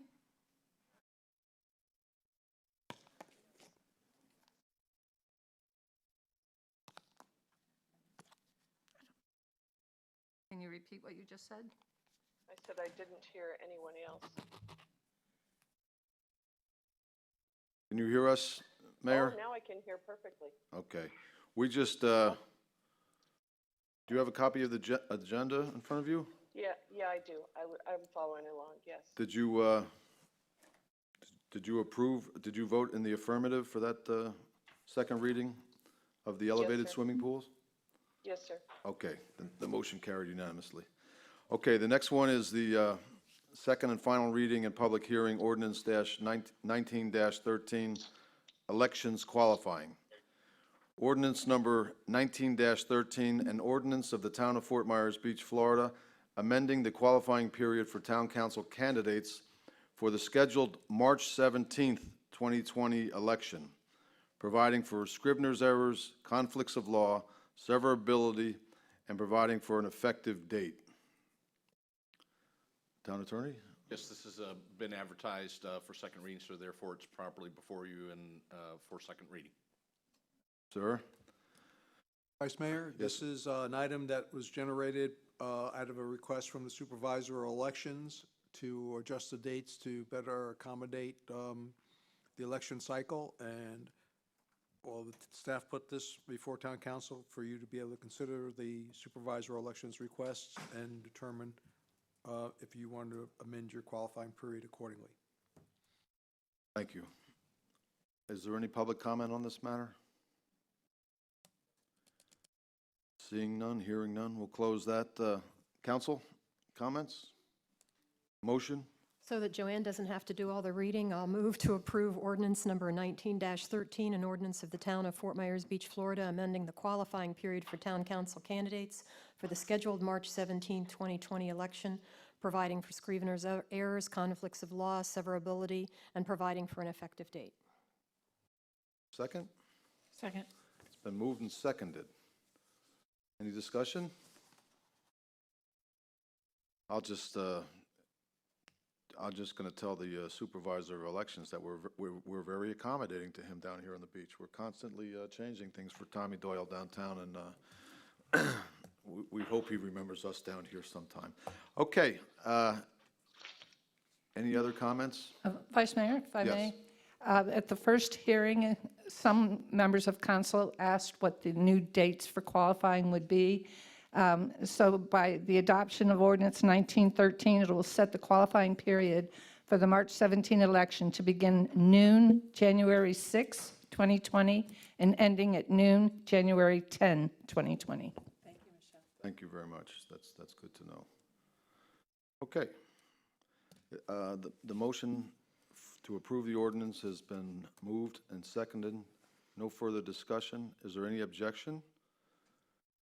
You have to roll call. Oh, excuse me, roll call again. Councilman Butcher. Aye. Councilmember Hasselfas. Aye. Councilmember Shamp. Aye. Vice Mayor Murphy, aye. The ordinance passes unanimously. Anita Saracita? Oh, excuse me. How easily he forgets. Out of face, out of place, out of sight. I vote in favor of the motion. Thank you. The motion now really passes unanimously. Thank you, Mayor. Okay, the administrative agenda. The first item is an appeal for a street performer, an appeal from Chester Rogers of denial of a permit for street performers. If I could jump in here, I've been in communication with Mr. Rogers, who has informed me that he will not be appearing. He has decided to give up, as it were. Give up? Yes, he's telling me that he does not want to proceed with his appeal. That's the last I heard from him. Mr. Vice Mayor? Yes. This is unfortunately a situation that where our ordinance and procedures require staff to follow a specific path. We had no alternative based on our procedures but to deny this. This is someone who's been providing this service for many years. As far as I know, at least in my term as town manager, there's never been any issue associated with this. Even the appeal is creating a financial hardship on the gentleman. We regret having to do this. We hope that even though he sort of wants to retract it, that the council will consider approving it and perhaps even waiving the fee, so that if he wants to continue to pursue his performances, he could. I was going to, Murphy? yeah, go right ahead, Anita. You know, there's no finer example of someone who has pulled themselves up by their bootstraps than Chester Rogers. And I would be very, very happy to see him drawing his caricatures in Times Square, and I think that it could be something that might, in fact, help him even further to kind of improve his life, because he's going to have a bigger audience. Children love him, parents love him, and he does it all for free, but for the tips that somebody may give him. I'd like to make a motion to approve Mr. Rogers' appeal, to refund him the $150 application fee, and to grant him a permit for fiscal year 2019-2020 to perform as a street performer in Times Square. I'll second that motion for discussion. I guess I would turn to the town attorney. If someone does not wish to proceed with their appeal, my experience in court is you can't grant them something that they're not pursuing. He has told me unequivocally that he was refusing to come, and I tried to help him. I want everybody to understand that, but He didn't say anything to me, so. I guess from a technical standpoint, since the town hasn't received anything from this gentleman indicating he is withdrawing his appeal, I would say that it is property before you all. Whether or not he decides to accept and act upon it, that's his prerogative. But your point is well taken. But you know, unless staff or someone else can indicate that you know, or that we have something in writing from him that's saying that he's withdrawing his appeal, it's So if you're For you all. uncomfortable taking action on the appeal, you could just make it a staff direction, and we would, by motion, we would continue to, you know, take that instruction and operate that way. The point is that there is no ill intent here. We're just trying to, you know, fit us a little bit of a square peg in a round hole, but I think we can do that with your support. Well, I don't wish to withdraw my motion. I'm making that motion on purpose because at times, for the average citizen, it is a daunting process to come up against town hall, and I believe that's how this gentleman felt. Unfortunately, a lot of very well-intentioned people got involved, and it made the matter worse. So if Mr. Rogers chooses not to accept the permit, that's his choice. But I would just like to affirm on part of the town council that he is welcome, encouraged, and I stand by my motion if Mr. Murphy will hold his second. Oh, I do indeed. Well said. And I'll just call the question now. Can we have comment first? Oh, did you want to comment further? Yeah, I'm I sorry. just want to comment. Sure, go I right want ahead. to comment and reiterate that this artist does this for tips, but has also been doing this for many years. That this isn't a new performer within the town, and that this isn't open to all new artists arriving or whatever necessarily. So that's all. Thank you, Joanne. Any other comments? Roxanne? No. Okay, there's a motion to approve this appeal and also waive the requisite fees. It's been discussed. Is there any further discussion? Is there any objection? The motion carries unanimously. Thank you very much. Thank you all very much, and thank you, Roger, for your help on this. Quite welcome. Okay, the next item is the special event Roar Offshore permit application.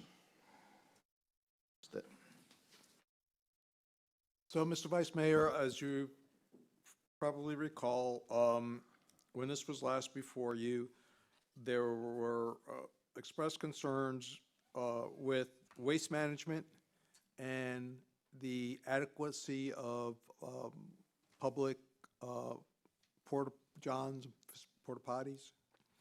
And Roar Offshore worked very hard on this issue. They met with the staff on a couple of occasions. We finally recommended to them to utilize the town for their waste management activities. So we'll place temporary trash cans on the beach. We'll bag them. We'll empty them. We'll put them in a dumpster and have that removed. And we've adjusted the proposed fee to Roar Offshore to reflect those costs. So the number went up to accommodate that. So you have in your packet the revised porta potty plan. Town will be handling the waste management, as I mentioned. And I guess where we are is, while there are other permits and the Roar Offshore Group has to get, such as from the Coast Guard, from Lee County, et cetera, we are the first domino, FDOT for the bridge closure, et cetera. We are the first domino in that process. And I think that we're approaching the point in time where they really need us to trip that first domino so they can then utilize that as backup for all their successive approvals. Unfortunately, they can't be obtained concurrently. So that's where we are. They're here to provide a further update to the council on the event and their efforts, and I'll turn it over to them if that's okay with the council. Fine. Good morning, council. Thank you for seeing us again. Good morning. We appreciate the town manager's assistance in meeting with us to address the concerns that the council had regarding the porta toilets and also trash pickup. And we're happy to report that in working with our sponsors, we've been able to place over 500% more porta toilets for this race than any other race in the state of Florida. So we feel that our fans, everybody that comes to see the race, will have more than adequate space to relieve themselves. Would you please state your name into the microphone, please? Yes, Tim Hill with Roar Offshore. Cynthia Hill, we're offshore. We've also outlined a trash container plan off of the beach where Roar Offshore will be supplying the temporary trash cans and also maintaining those in conjunction with the town. We're also providing additional dumpsters at our sponsor locations and also right here at Town Hall as well that'll be utilized for the event. I wanted to say thank you for stepping up and attending to all these things. It's all addressed well on page 550 and thoroughly done. And I think, we want this to be a successful event. And sometimes it's just that little thing like nobody can find a place to go to potty that makes it an unhappy event. So thank you. Everybody will be able to focus on the Roar Offshore now and have a good time. And I appreciate it. Thank you. Thank you. Well, with exceeding the everywhere else in the state by 500%, there shouldn't be any excuse, should there? So I congratulate you on that. I did have a couple questions. Go right Is that ahead. okay? Go right ahead. I'm a little concerned about the open container. We traditionally do that at Times Square and Old San Carlos Boulevard, but on the numbered downtown streets, and I'm just wondering, how do we keep that from flowing into Crescent? How is that going to be managed? And I'm not sure why we do that, because there's not really bars along there or restaurants on those streets. Is there a reason? It just seems like a very difficult thing to police, to contain. Well, first of all, that's only for the Thursday evening, is that correct? Yes. Okay, so let's just make sure we Okay. understand, we're only talking Okay, about the good. Thursday evening from, remind me the hours? 5:30 to 10 p.m. But how will that be kept from flowing onto Crescent Street at the ends of those numbered streets? Because that's a residential street, It is, and there's no boats. We won't have any boats on Crescent Street. right? So there shouldn't be anybody going over But there. will It'll it be in. Will it be actually marked off? Will there be? We're going to have that road marked off for local traffic only sign. Okay. It will be available for if somebody wanted to go down there and go to the parking lot adjacent to Nervous Nellies or vehicles leaving that parking lot. That street is totally open, Crescent Street is. As far as policing for alcohol, we will have our trash people down there that are working 30-yard stretches, that they'll be carrying garbage bags so that if they see something on the ground, or if somebody just doesn't notice where one of the portable trash receptacles is, those people will have a bag and be able to take that trash. So we can utilize those people, that if they see somebody that does have an open container, they can remind those people that it should only be on San Carlos between Times Square and Nervous Nellies. I'm just expressing my concern about controlling that domain, the alcohol domain, and if no one shares that concern, so be it. And then the only other thing, this would be a question for Roger. The fees, those do cover the list of the services the town will be providing on page 556. Some of the base patrol and different things that the town is doing. So those fees cover that, correct? The fee amount was Including- generated by Community Development in conjunction with Public Works, so the answer Okay, to that good. is yes. But on the prior point, I just want to make sure it's clear for the council and for the public. They will have someone at the entranceway of those streets because they'll be limited to local traffic. So they'll have a person Correct, volunteer. at the head of each of those streets.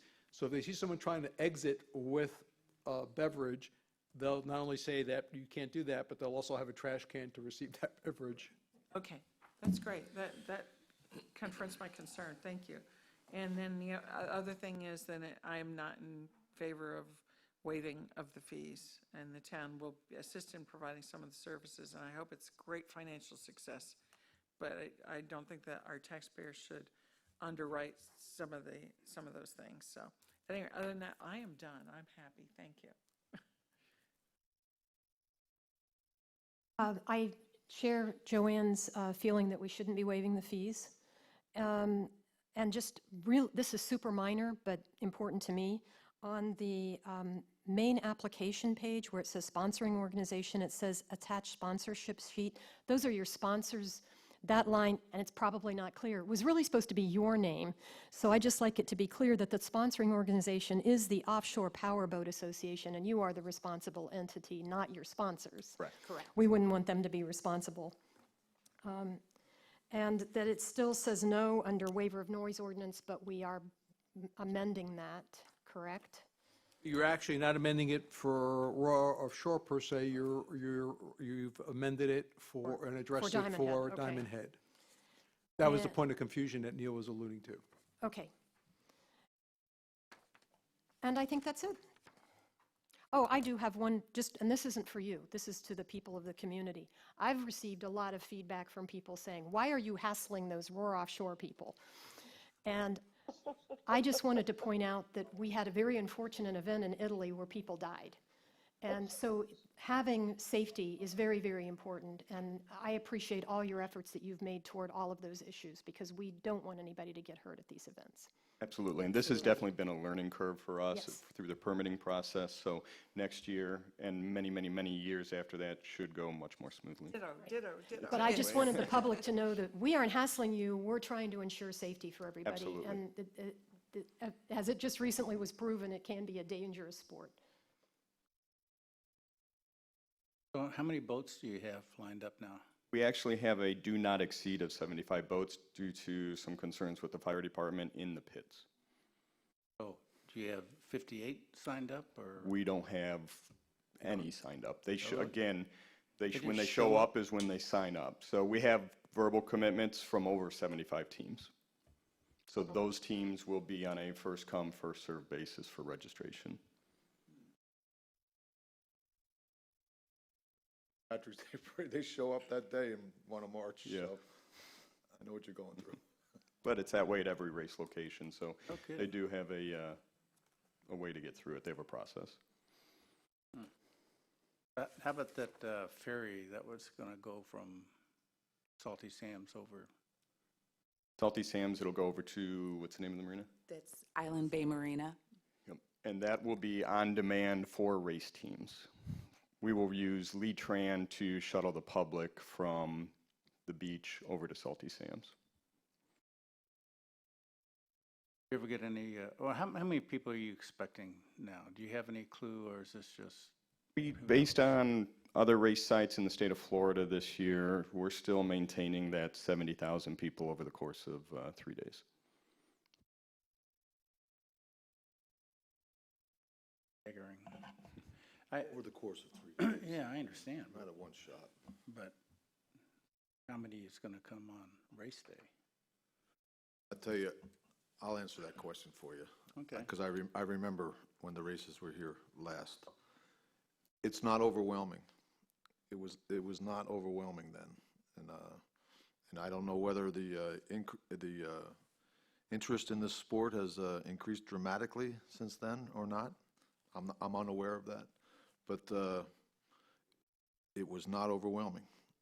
The several times that it was held here on the beach, it was everything seemed to go rather smoothly in my estimation. Well, and I think overwhelming is when you haven't planned well, and I think they've planned well now. So Yeah, I think that, yeah, you know, sure. That's great. Sure. Thanks. And you know, we participated in those days too. We were a council, and I don't remember at the time them getting the scrutiny that they have this time. But that may just be my lack of recollection. But you're going through it the first time, you know, these permits, and as you say, next year it'll be a walk in the park for you, you know. congratulations. And are you done, Bruce? Did you want to? I just still have reservations, not about what you guys are doing, that you never got support to get the Center lane? dedicated center lane. We right? have not. I think that's a missed opportunity by FDOT and Lee County. Is it possible for us to still put in some support for that? Is that ship sailed or that boat So raced? the concerns are to block that off, the amount of Lee County Sheriff's Office to, they have to traffic. We can't have a volunteer, to stop buses or if someone wants to turn. So it's just too costly, is basically what it comes down to. For the life of me, and maybe you can answer the question, I don't understand why you didn't take my suggestion early on about not even fooling with the bridge and just having the parade down the traditional parade route. Take FDOT right out of the picture, No, we're talking about something different. Oh, really? Trolley. We're talking about bringing the trolley. Oh, the trolley. Oh, well, I'm talking about the parade. I'm sorry. And next year, we definitely do want to explore having a traditional parade versus just the loading of the boats into the street party area. Okay, yeah, I see what you mean with the center line. Ready for a motion then? I haven't fully discussed. I want to ask about these permit fees, Roger. Are they, obviously, the sentiment is not to waive the fees. Are they pretty ironclad? I mean, what we're looking at as as the town's expenses on this?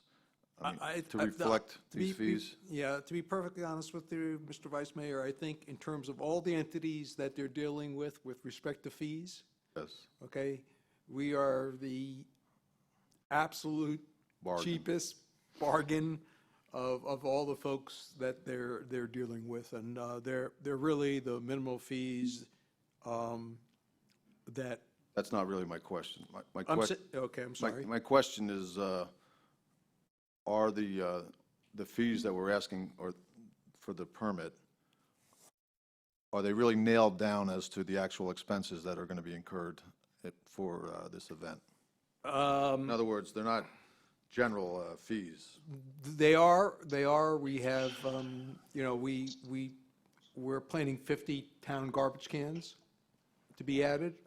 There's a cost for the cans, there's a cost for the bags, there's a cost for the staff to rotate around and empty those bags and move them through a dumpster.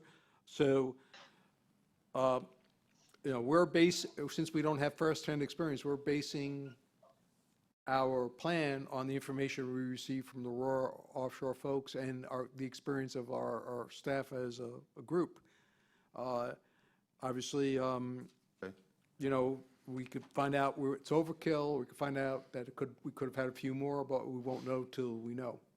So at this point, though, you're pretty comfortable with those numbers? You're not, Yes, I am. Your best I estimates. actually sent the numbers back to Public Works at least twice because I was concerned that they might have been understated.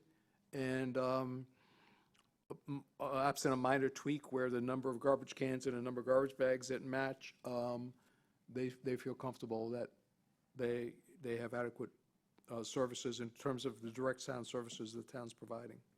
I really appreciated that on page 556 where that was illustrated. Thank you. I think one of the things that, if you consider going forward with a motion to approve, I think one of the things you need to make clear in your motion in granting this permit is that, again, we are the first step in a multi-step process, and all the other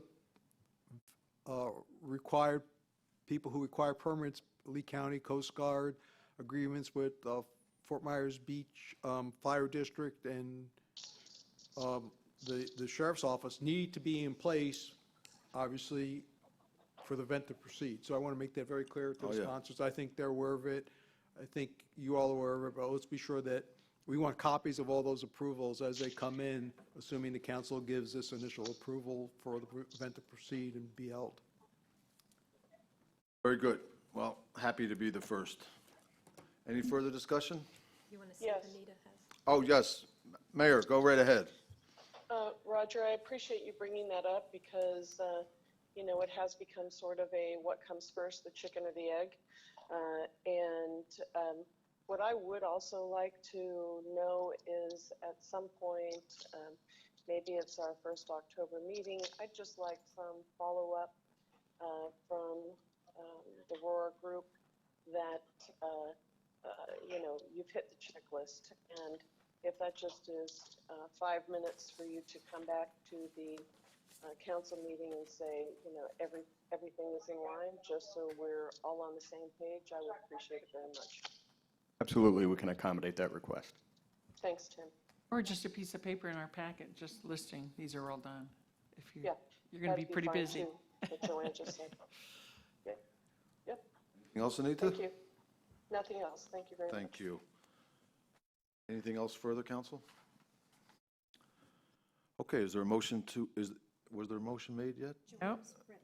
Okay, go right ahead, Okay, Joanne. I would be, I guess, motion to approve the Roar Offshore event, which will run from October 10th through 12th, 2019, including the waiver of open container for Thursday evening only, waiver of the noise ordinance. There will be no waiver of the fees, and this approval is also predicated on all other required permits with the other agencies must be in place prior to the event with copies to the town. Friendly amendment? Yes. There's 3 things that they suggested that we add. Oh, yes, thank you.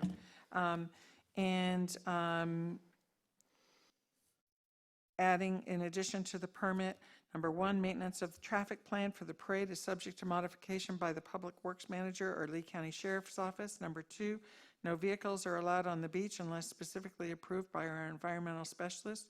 And number 3, no powered vehicles are allowed on the sidewalks of the town of Fort Myers Beach. That's golf carts, e-bikes, e-scooters, etc. I will second. Been moved and seconded. Any further discussion?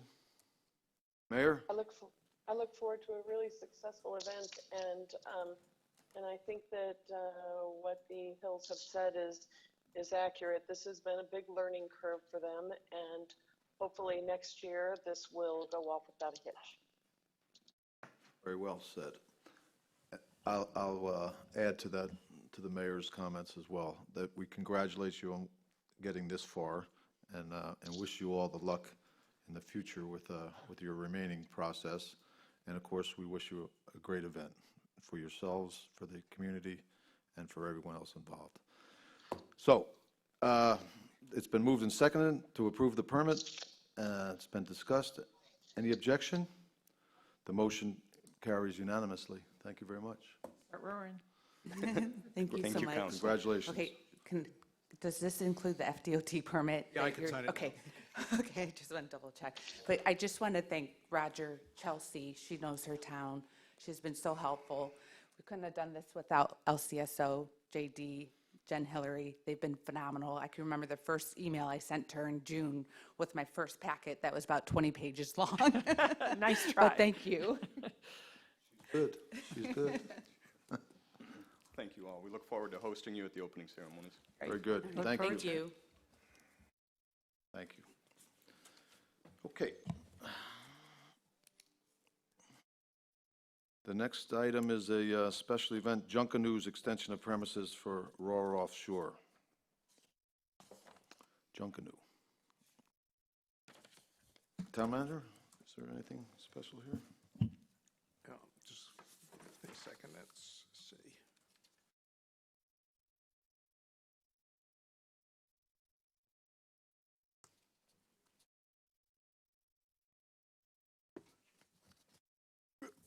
Bad book, hard to turn the pages.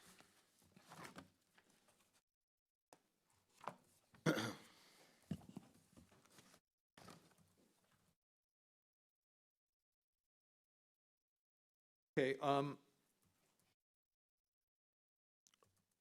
the Junkanoo is another entity asking for a special event permit associated with the Roar Offshore event.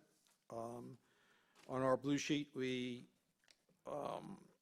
put some matters for the council to consider to include or not include in the permit.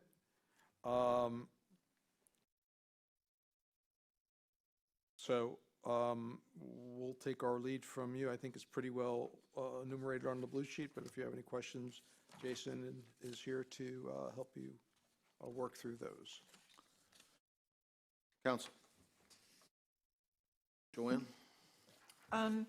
I just had a question. I didn't see that they were actually flowing onto their parking lot. Everything seemed to go forward. Am I wrong? Onto the beach?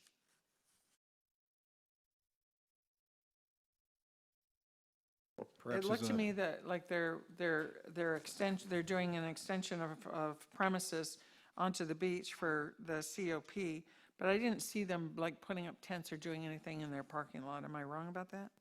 I can ask the applicant to clarify that, but perhaps we Okay. misunderstood. I know there's porta potties that have to be put up. Right. Those will be in the Because parking lot. yeah, I support the same thing we did with the other ones. And now, do they currently have COP past the EC zone or not? There's I'm trying to remember on that one. I think there was a small portion of that that's there. The extension is beyond that, obviously. It's Right, including more right. than that. Yep. So I understand your concern about the 33%. We've extended others for this event beyond the 33%, though, I believe, correct? Is Diamond Head going beyond? For this event? No. Yes. I don't believe Diamond Head's going beyond. You are going beyond? The 33%. It's 33%. Every property is different, right? So the length and the width Right, is right, beyond right. that. Okay. So I thought, based on the math, they were not going Okay, as long beyond as the we're 33%. as long as we're being consistent. Sure, I absolutely. want to be fairly consistent. And the other thing is, I see no reason to waive the fee to the town. Okay, anybody else? Roxanne? I would agree with being consistent about the lack of a fee waiver. I also would be in favor of recommending the limiting area to be consistent with the 33% limitation and no chair rentals. Oh, yeah, that's correct. I didn't notice chair rentals in here, but you're correct, no chair rentals.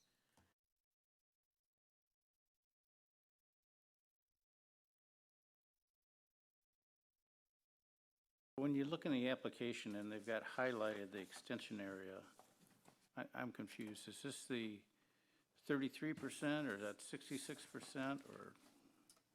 I believe it's more than 33%. I can't give you the exact percentage, but if you look at the bigger survey of the area that they're asking for, I think Roger's got that right there. What page is that? 632. 632. Trying to use that existing plan as a rough measurement. Basically, the existing extension area, that's the white box within the yellow, I believe is approximately that 33% or give or take. The additional, it's 100 feet, I think, total is what the yellow area is, which is more than 33%. Looks like 50 feet to me, if I read the diagram right.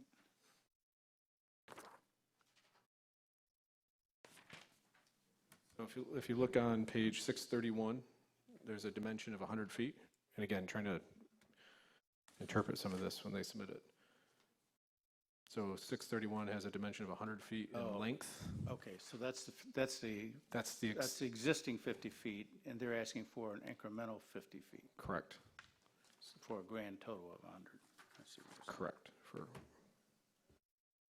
So what are people saying? Are we saying to give them an additional 50 feet or not?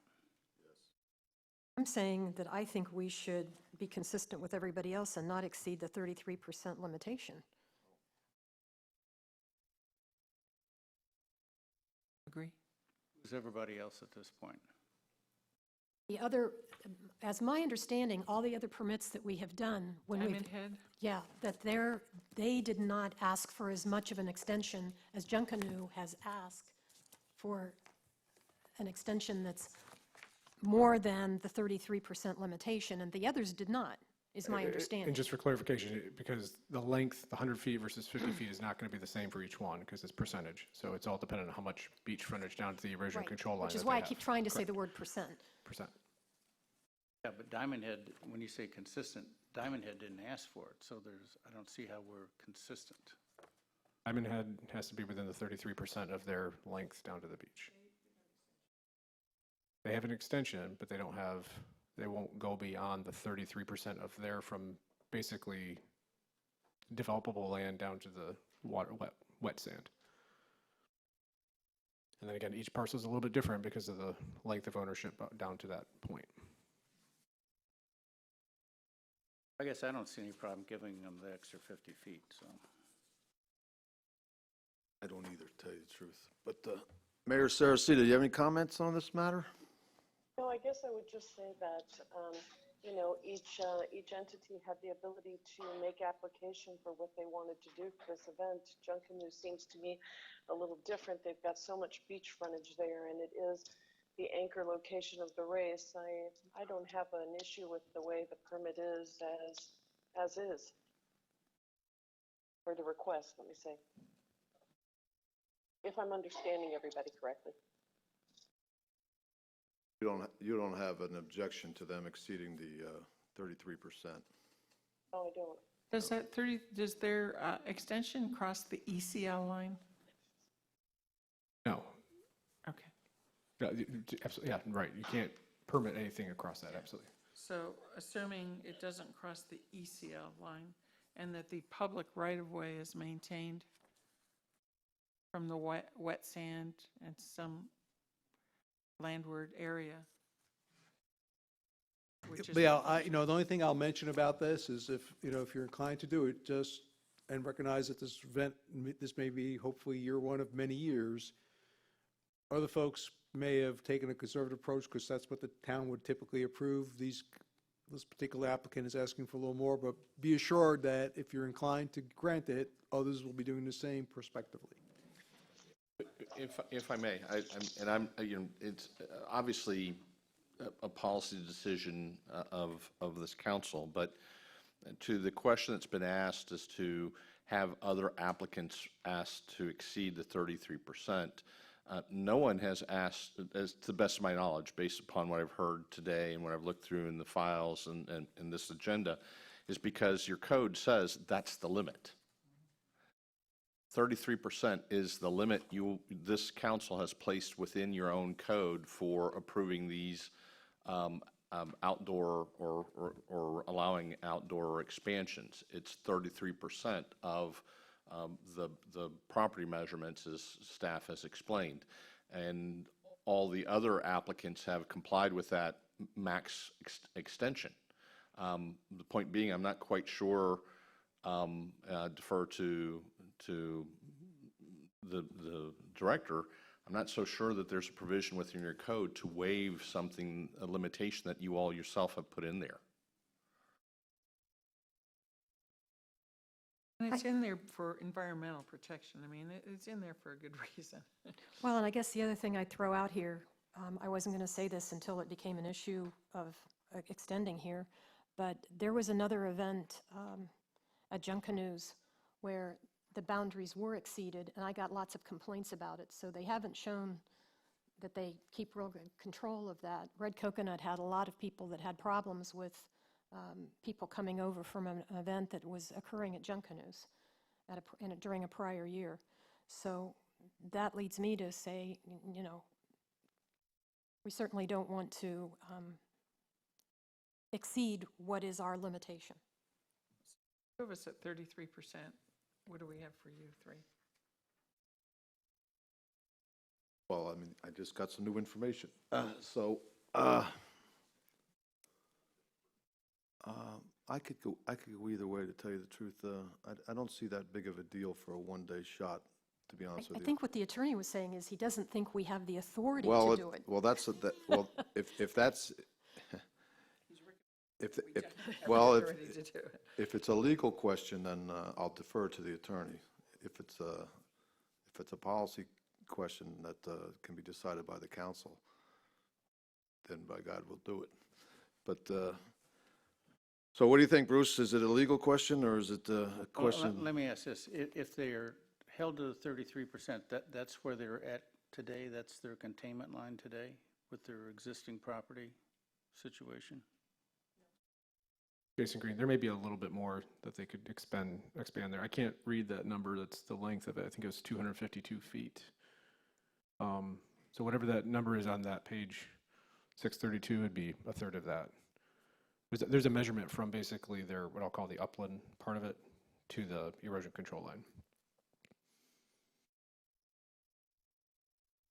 So What's the difference that we're talking about if we... It might be an extra 20 feet, something like that. 20 feet. Again, give or take, I can't read that number. Not- I not- looked at not it and enough knew to- that it was. Not enough to argue about, I don't think. That's just me. What do you think, Mayor? I'm going to go with whatever the majority decides here. Well, you might have to make that majority. I think it's 2-2. What, I want to ask you, Anita, did you hear what Mr. Herron said about the legal part of this? No, can you repeat that, John? He's just looking up the code reference specifically. So is the point that basically you're saying, you know, they're asking for more than we can legally approve? Yes. So then I guess the answer is, we can approve up to what is legally approved and let that kind of be the guide there. If I may, the applicable section of the code is section 34-1264. It says defined area. The area of expansion of a COP licensed premises extending seaward into the EC zoning district, which is why it's here before you, shall be limited to no more than 33% of the land area between the landward EC zoning district boundary and the mean high water line up to a maximum of 100 feet. Provided, And however, Joanne, that do you read that as excluding any opportunities to expand beyond that, even for a special event?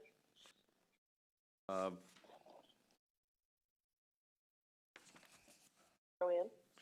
Not that I'm aware of. Can you read that again? She interrupted you and I didn't hear because. No. Yeah, and I'm just asking Joanne. Joanne, can you hear me? Oh, I can hear you.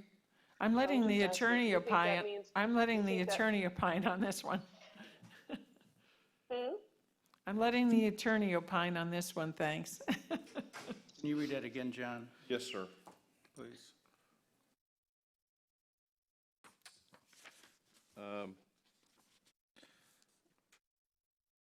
There's a general provision that says that you can expand into the EC zoning district, and it uses the word defined area.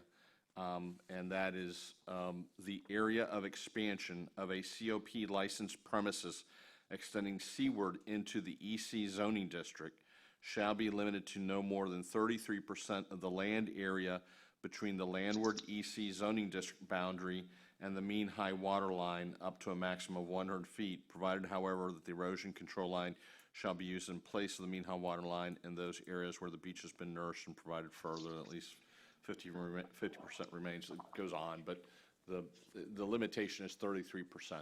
I thought I heard 100 feet. No more than 100 feet. So you can go, if 25% is 100 feet, that's all you can go. Correct. It depends upon how far up to the 100 feet depends upon how much beach frontage you have. Don't know where the EC line is here. Yeah, so there's, it's hard to see it. And I apologize. The bigger version, it's, I think it was like 250-some feet. So on the 632, I believe it's one of the last lines that's shown on the bottom of that page. You can see the kind of between, they have an arrow where they point to extension area. So at the bottom of that survey should be the EC, the erosion control line.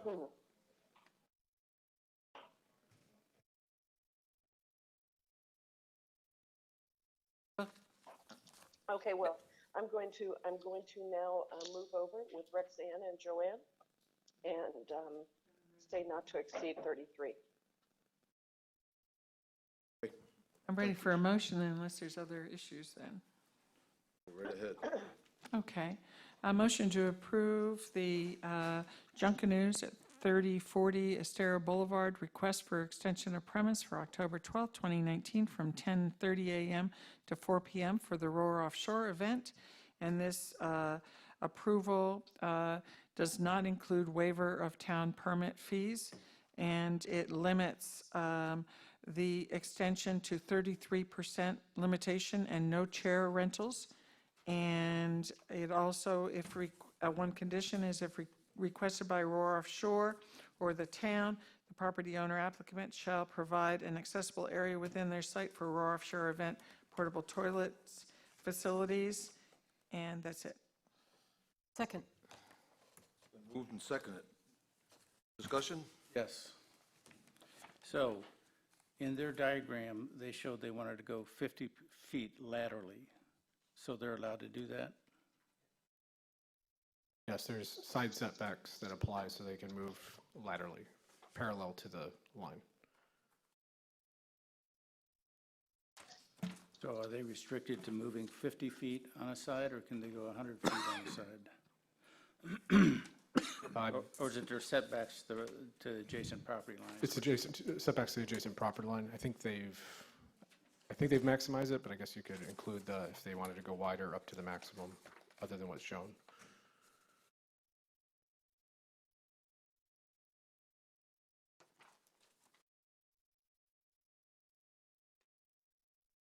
That's actually not a really big area. If they get a big crowd of people, that's, That's just for the serving the booze, though. I mean, people can still be out there. We're talking about the extension of premises for alcohol. yeah, no, you're right. Here, hold my beer. I want to go watch the race. Guess that's what you're going to get. Okay, well, just so that they can go wider than their current COP, that's fine, I guess. That was my assumption from the diagram, and the motion is that they had the right to go within their setbacks. So just as a point of clarification. Other further discussion? Is there,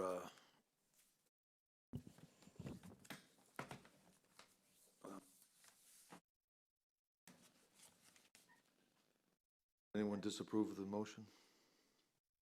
I do. You do, dissent. Okay. Just on principle, not on fact. Okay.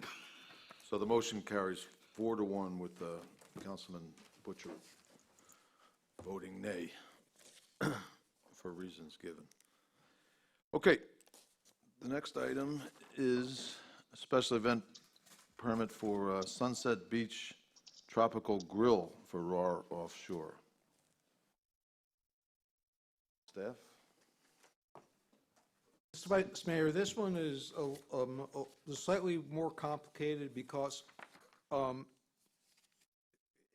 we have a case where with most of the other applicants where they have an approved use and they're just extending their premises or boundaries and things of that nature.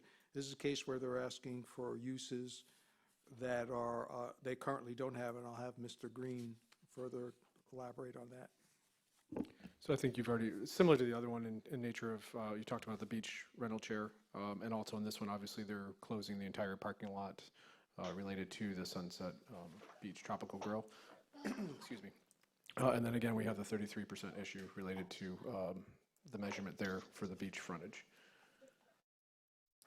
So those are the highlights of some of the concerns and considerations.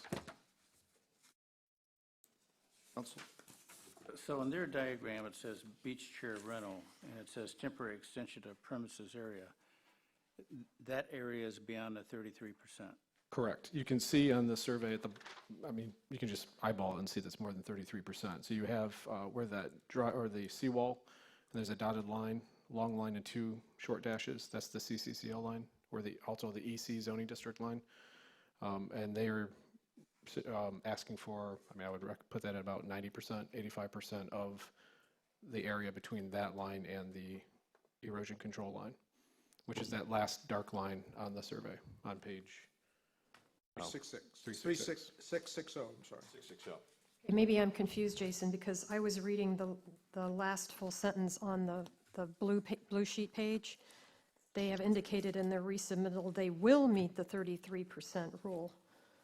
Correct. So we just want to make sure that that's a condition of approval because their original submittal had included substantial amount further than that. Oh, okay. I'm So sorry. that is Sorry still for the correct. confusion. Yes, correct. Okay. Correct. But again, similar math, similar issues. Questions? I do. Can I, Hold on one second. Let's get the council to see what questions, and they may have questions of you, but go right ahead. my issue with this is that 1028 is the bar restaurant, 1046 is the parking lot. I see no reason to give an extension of premises for COP, chair rental, or anything else to a parking lot, first of all.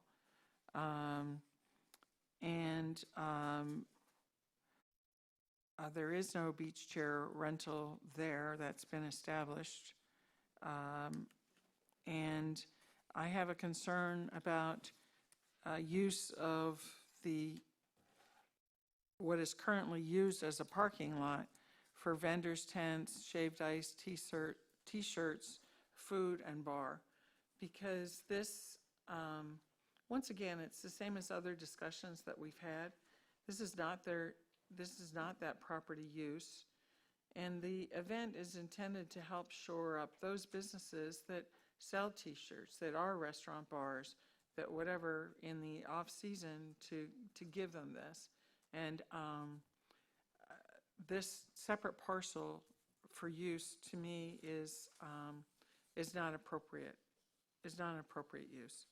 So I think the discussion is different with regard to 1028, as far as extension of premises out 33%, but no chair and umbrella rentals. That is not an approved use on that property, and it shouldn't be. In all honesty, currently in our code, section 22-10, grounds for denial for special events, A4, there are grounds there if property owners have other outstanding and unpaid debts to the town. So I do not feel it's appropriate to do anything for 1046, and for 1028, I would do the extension of premises to 33%. Roxanne, do you have any comments? I would have to say I agree with Joanne. Bruce? Mayor? I agree. That's 3. I agree.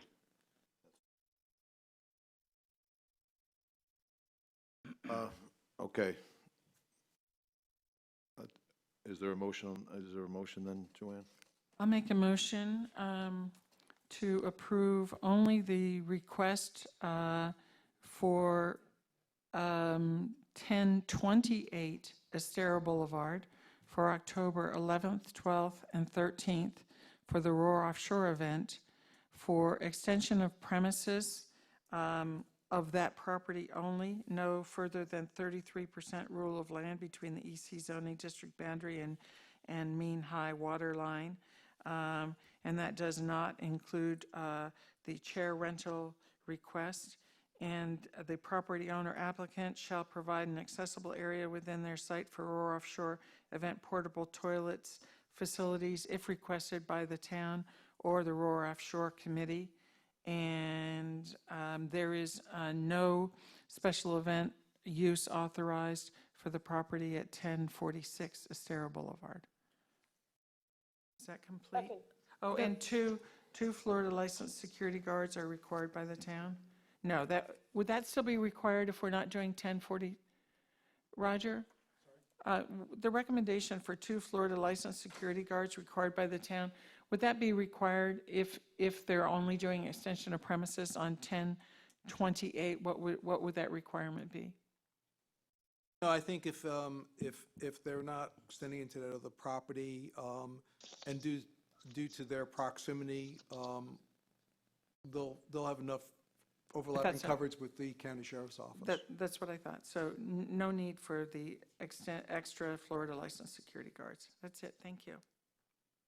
John, were you trying to say something? Yeah, the applicant is here, and certainly I would suggest that in abundance of caution and to avoid any arguments of potentially due process, that he be given an opportunity to address the council. And I'm just going to jump in and second the motion, though, so that we've cleared that procedural hurdle. All right, So I that's second. fine. Thank you. Now, council comment before we hear from Mr. Prasad. Anita, did you want to weigh in on this? Yes. I just want to ask Joanne and Rexanne to pull the motion until you've heard the applicant speak, if you're going to allow the applicant to speak, because I don't think it's a good idea to have the applicant speaking during discussion on a motion. I agree. Just- I can, Just procedural. is that, do I need to do that? Or I would, procedurally, the appropriate thing would be to withdraw the motion Okay, and the I withdraw. second, so there's nothing on the table for consideration. I withdraw that. And then, I withdraw my second. Didn't think it existed anymore if she withdrew her motion. Okay, Mr. Prasad, what would you like to add to this? Well, I'm very disappointed. Of course, we're a major sponsor of this event.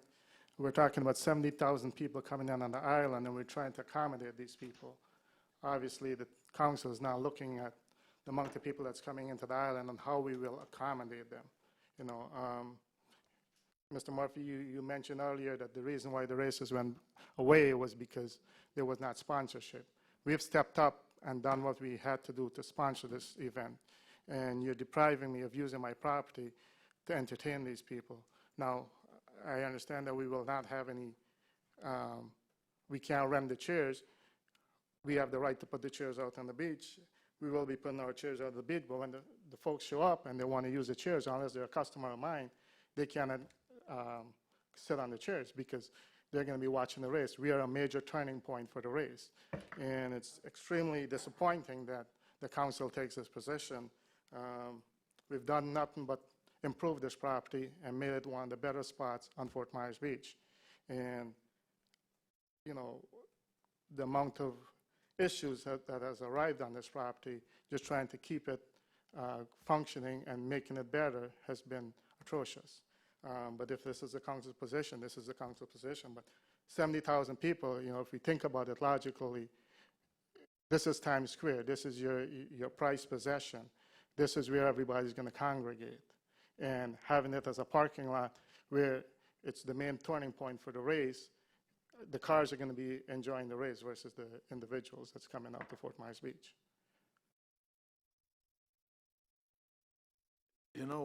I see your point.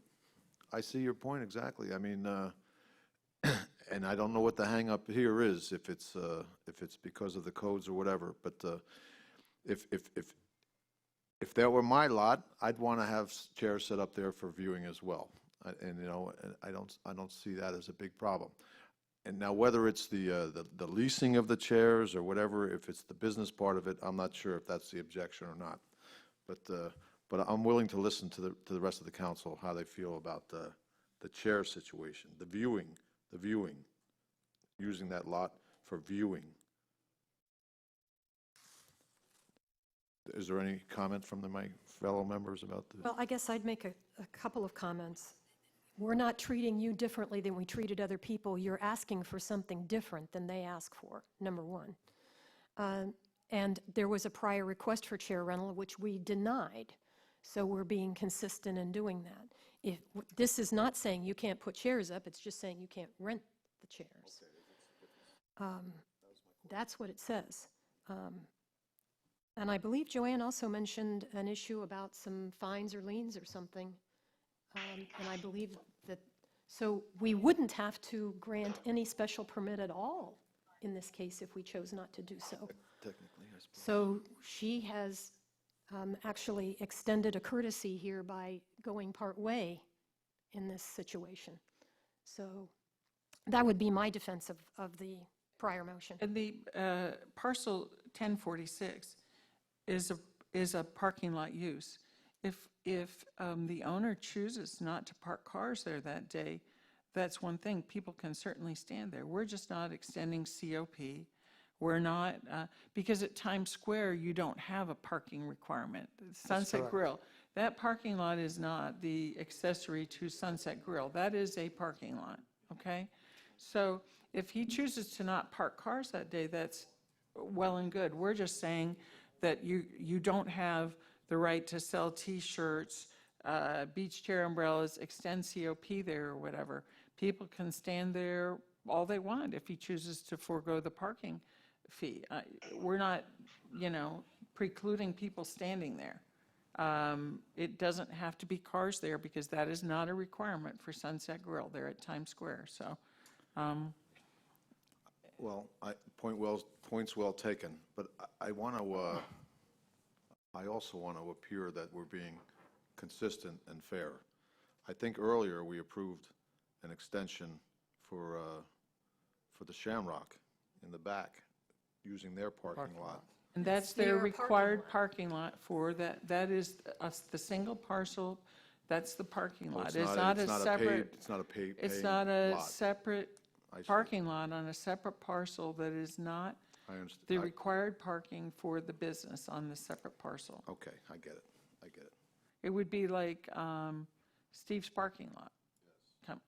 I mean, it's, Okay, Can I interject for a second? go ahead. The parking lot is still up for debate. As Mr. Hen can tell you, we have issues on the parking lot, of course.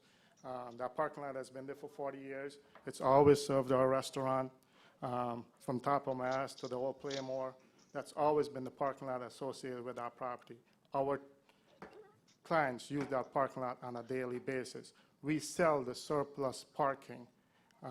There's 2 straps, yes, but it's never been defined as 2 individual properties. If you go back and look at your council notes all the way back from when this town started, it shows that those 2 properties have always been associated together.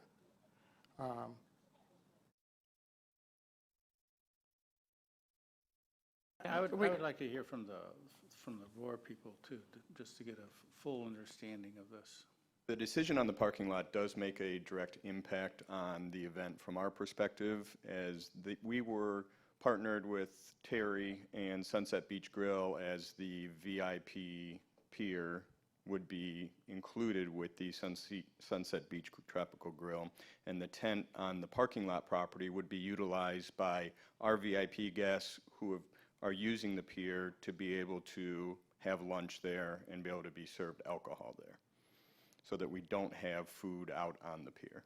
So we were utilizing that space in our VIP package for those guests to be able to have lunch under a tent in the parking lot next to Sunset Beach Tropical Grill.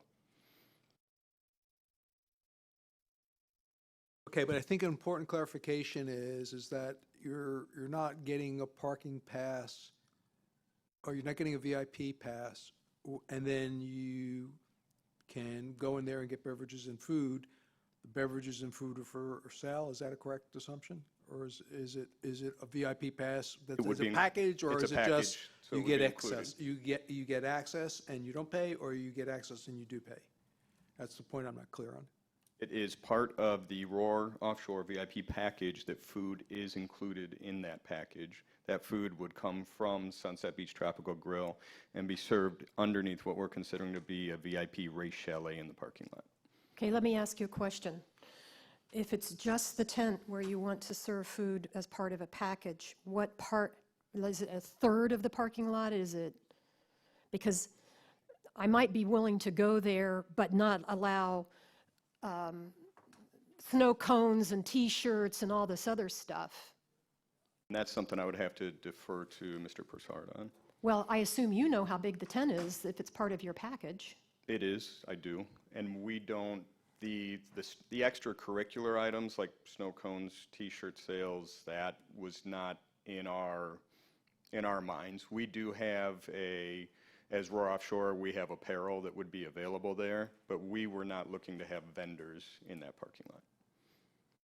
Do you two follow what I'm trying to accomplish here? And I don't have a problem supporting, as part of the Roar Offshore Committee, having a tent there where that food is provided part of the package. That, to me, is different than an extension, overall extension of premises, including onto the beach and everything else. If you're saying that they're going to just eat and drink within the tent, I would approve eating and drinking within the tent as part of the ticket for the VIP, and VIP only, but not the rest of any other use. That limited use, and that permit might have almost next time come from you to use that parcel with his approval or something. I'm not sure how to work that. But I don't have a problem with that part of it. I do have a problem with an overall extension, other services, extending onto the beach, beach rental, all Bounce that kind of, house. a bounce house, any extension onto the beach, whatever. So if it were contained within the tent as a VIP tent, with the Roar Offshore T-shirts, the official Roar Offshore merchandise, Yes. I don't have a problem with that. I don't know about you. No, I'm willing to accept, I would second an Can you amendment tell to us your what that motion. square footage is for the tent? Jerry, quickly, would you so happen we to can- know? Well, we had, we don't know exactly how many tickets we're going to be selling, so we're still trying to figure that out. As to the size, we have two tents. One was going to be, I believe, 40 by 100 feet, and then the other one was going to be 30 by 40 feet. But the problem that we're going to have is how do we accommodate 70,000 people when all these areas are going to be off-limited to them? Yeah, you can stop throwing around that 70,000 number right away. I'm getting tired of hearing that, to tell you the truth. There's not going to be 70,000 people there that day. Okay. That day. I mean, I can tell you, I'll tell you that, I'll go on the record right now as saying that. There's not going to be that many people there that day. I'm pretty sure what they're talking about is that number is talking about being spread out over the 3 or 4 days or whatever it is. I don't remember, and I would remember that, seeing 70,000 people down here on the race day itself. Is that what you're talking about, the race day? When you say accommodate 70,000 people, you're talking in one shot. That's not going to happen. Okay. That is not going to happen. And I'd be willing to bet on that, you know. But anyhow, we would like to accommodate your guests and your guests and make it a reasonable. And I think what we have here on the table is a reasonable accommodation. Roger, would it be, I'm Go sorry, ahead. would it be permissible that we authorize that they could have a tent and then they work out the details with you? Can we Not give to you some exceed discretion? size? Yeah, well, yes, I think one of the things we would, we would ask as part of the report back from Roar Offshore of how many VIP tickets they sold and the tents and the activities. What I'm hearing from the council on that property would be sized to accommodate that number of persons. Correct, and there wouldn't be other alcohol and sales. That would be the VIP tent. You can have your merchandise in there, and the tent would not be seaward of the coastal construction line. It would have to be, the forward edge of it would have to be not seaward of the coastal construction line. We're talking the one on the parking lot. Right, on the right, parking, you're right, yeah. but that property, we all know, goes toward the Right. water, so. So And the there's no- you're right. landward of that. Right, so, okay. So do you want Shall to I? amend your I'm ready. motion? Yes. Motion to approve Sunset Beach Tropical Grill request to conduct a special activities at 1028 Estero Boulevard on October 11th, 12th, and 13th during the Roar Offshore event to include extension of premises 33% of the distance between the EC zoning district boundary and the mean high water line, not to include the rental of beach chairs and umbrellas. The property owner shall provide an accessible area within their site for Roar Offshore event portable toilet facilities if requested by Roar Offshore. And with regard to the property at 1046 Estero Boulevard for October 11th, 12th, and 13th during the Roar Offshore event, approved for a tent for VIP food and alcohol services only contained within that tent, the size to be determined and given to the town upon completion of the number of VIP tickets, and the tent shall not extend seaward of the coastal construction line, and may sell Roar Offshore official merchandise within the tent, and no other activities on that property, and no other extension of premises or rental of chairs or umbrellas is allowed. Second. Very good compromise. Very good. Thank you. Very good. I was going to ask you for your opinion, and any other comments? Anita? Mayor? excellent. Okay. It was an excellent compromise. Very good work. Very good, okay. It's been moved and seconded. Any further discussion? Any objection to the motion? Passes unanimously. Thank you, Council. Thank you. And that number for the VIP sales will not exceed 345. That's what we've been told by the fire department we can safely have on the pier. Thank you again. Thank you. Thank you, Terry. Mr. Murphy? Yes, Mrs. Saras, Ms. Saracita. I may be getting on a plane here momentarily, so if you lose me, I will see you at 5:01 p.m. We look forward to your return to the beach. Safe travels. I look forward to seeing you all, too. Safe travels. Madam Mayor, Mr. Vice Mayor, we have the executed contracts associated with item A. So the clerk can pass those out to the council. That was, I'll hold here for this. okay. Don't miss your plane. Procedurally, Don't it worry- would be a don't worry, motion to Joanne, put back we'll- on the table that item, item 10A.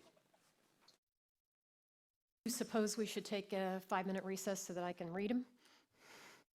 We didn't get it passed out.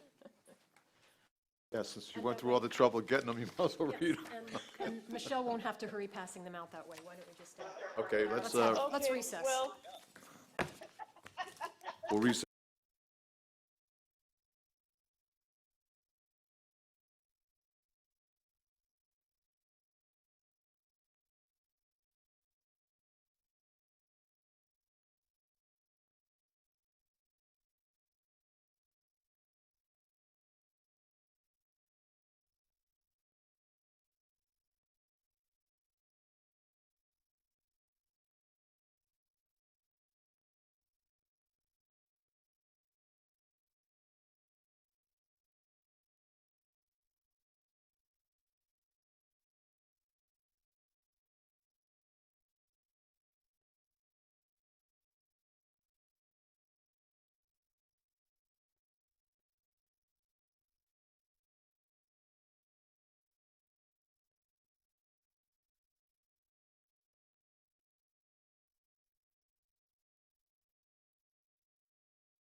A lot of filler in there, buddy. A lot of filler.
Okay, we'll call the meeting back to order. It's 12:11. Okay, we're going to take up the item that was tabled earlier, on the consent agenda, item A, which is the contract employee agreements for 2020. And I'll turn it over to Councilmember Hassafras. And I want to say thank you very much for providing me with these. I think the questions that I asked were reasonable, that I asked before off the record, but they all have scope of work included. There were some questions between me and the town attorney and Roger regarding the amount of hours per week, because the sample contract had limited it to 30 hours, and it looks like each one of these is slightly different. And Roger has indicated that they all are 30-hour employees and are not employees, contract workers. I used the wrong word, thank you. And that if they were working more than 30 hours, they'd be getting into the employee category, so that they consider that that would be amended in these contracts. And I also ask a question because there is a section in here regarding conflict of interest, and it indicates that they're free to perform services for other parties. And the town attorney assured me that the state ethics laws regarding conflict of interest still apply regardless, which is what I needed to hear. That is correct. So I would move to approve the 4 contracts. Very good. Is there a second? Second? It's been moved and seconded by, let's let Councilman Butcher get on the record as seconding something. Okay. It's been moved and seconded. Any further discussion? Any objection? Is the mayor still on there? Is that you, Mayor, still there? It is. I'm still here, and I'm appreciative, as is Rexanne, that everything's worked out. Of course, I can't see it, but I will support the motion, and I'm over and out. I heard the captain giving his instructions, so adios, amigo. Safe travels. Safe travels. Thanks, guys. See you tonight. Okay, not hearing any objection, that motion carries unanimously, so we'll move on to item E in the administrative agenda, which is Lee County and Fort Myers Beach interlocal agreement for traffic signal at Crescent and Estero Boulevards. Vice Mayor? Yes, sir. These are you have a series of 3 items, E, F, and G, associated with our efforts to help address matters associated with the TPI Margaritaville development. Item E sets aside a piece of land for a future traffic signal at Crescent and Estero Boulevard. I will tell you that on page 676, on Friday, we received a request from Lee County, right after the big section 3 with the underline, the next little sentence that says the town waives any rights to have the subject property appraised and to receive monetary compensation for the property. And then there was a struck out language that read, and to receive reimbursement for reasonable fees and costs incurred, if any. Lee County's requested us to remove that last strikeout, and I do not object to that. So this would reserve the property necessary for the future installation of that traffic signal, and includes reverter if that traffic signal is not built back to the town. Okay. Questions? I have only one question. As part of this whole project, and I understand it wouldn't be in this approval of ours, but as part of this whole project, are we removing the other traffic light? Where the pedestrian crosswalk is? At the foot of the bridge? Yes. That's part of the FDOT project. That's not part of the TPI project. And I believe, depending upon the final configuration, it's agreed to by Lee County and the town for how you exit the bridge and that oval and how that's going to be, the lane alignment and all of that will dictate what traffic control devices the state and county ultimately put at the foot of the bridge. But I suspect that I can't think of one that wouldn't require a traffic signal there. So you anticipate that it will remain, and we're going to have 2 traffic lights close together? I actually think you can have 3 close together. We're talking about putting one at Old San Carlos and Estero, the one at the foot of the bridge, and the one at Crescent and Estero. And the objective there is to time those to facilitate pedestrian movements at designated places rather than a haphazard manner. That's the objective. So they will be coordinated with each other? Yes, they will.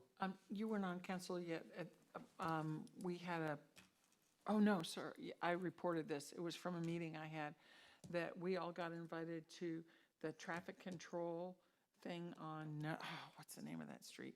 That Lee County runs, because they watch on the screens, the lights, and that's their intent. They'd be watching the lights, and they would be changing the lights in season for busy times to time them appropriately to what's happening on the scene. And everybody was invited as a group to go down sometime and see how Lee County does that, so. I was just looking around to see if the young lady with the TV camera was still here, because they had been reported this morning, I believe, that we were going to have 2 lights next to each other, and it was going to be a nightmare, and blah, blah, blah, blah. Yeah. So it would be nice if they knew that this is going to be coordinated. That was my only question. Thank you. Yeah. Roger, this 10 by 12 area, I know this drawing is probably not engineered precisely, but so is that infringing on the sidewalk area there? Or is that just the way it came out? I think this is the way it came out, but it's basically just from inside the sidewalk line heading down what is currently a town right-of-way. They have to maintain the sidewalk clearance when they build it. It's just, I think they need, I don't think the structure is going to be that big. They just want area around the structure to work, et cetera. So this is a beach access area here? Is that what That's actually the access that is part of a change. We were going to give part of that to TPI, and they would give part of it to us, if you remember that.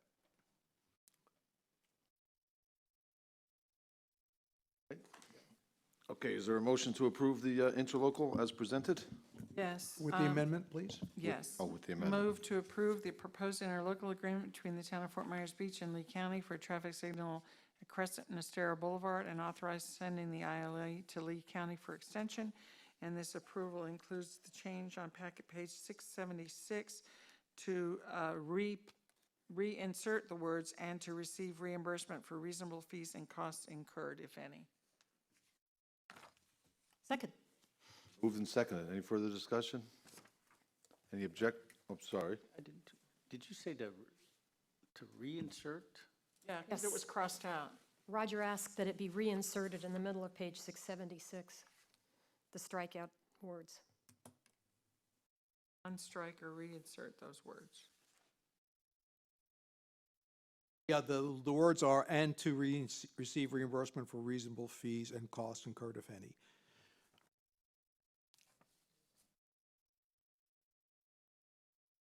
No further objections? The motion passes unanimously. The next item is Lee County and Fort Myers Beach Sidewalk Maintenance Interlocal Agreement. Is there a motion to approve this interlocal? Move to approve the proposed Fort Myers Beach Estero Boulevard sidewalk maintenance interlocal agreement between Lee County and the town of Fort Myers Beach, and authorize sending the ILA to Lee County to execute. Second. Moved and seconded. Any further discussion? Any objection?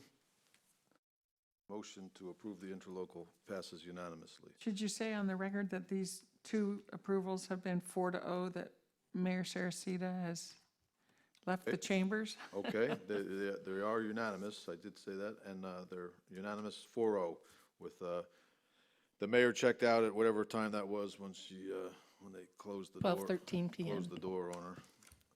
Okay, next item is item G, Margaritaville and Fort Myers Beach indemnification agreement. Any So comment? the need for this item arose because the county was concerned with the lack of setback in certain areas from the right-of-way line. And we, through item F, have now taken responsibility for that area. So the concern that the county had was still our concern, which was that what do we do if we inadvertently, in trying to do something within the right-of-way, damage their property because it's so close? And in some case, we share a line. And TPI has agreed to say that that they'll hold us harmless if we do. So, and that's what item G accomplishes. Good. Is there a motion to approve that? You want me to read for a agreement? while, Joanne? Have Move to approve the indemnification agreement between Margaritaville and the town of Fort Myers Beach for maintenance of sidewalks under and on Margaritaville property. Been moved and seconded. Any further discussion? Any objection? The motion passes unanimously 4-0. The next item is H, SRF Technical Services, change order number 7, Phase 4 side streets. Town manager. Hi, Christie. Hi, Christy Corey for the record.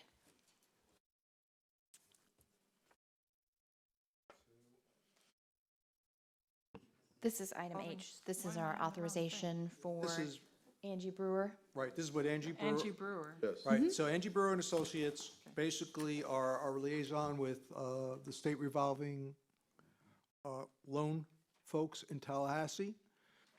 They're the ones who help us make the loan cycles, submit our applications, review all our payments, and ensure they meet the compliance requirements of the state, so our loans are eligible and we're not, we don't fall into default with the state in terms of our requirements.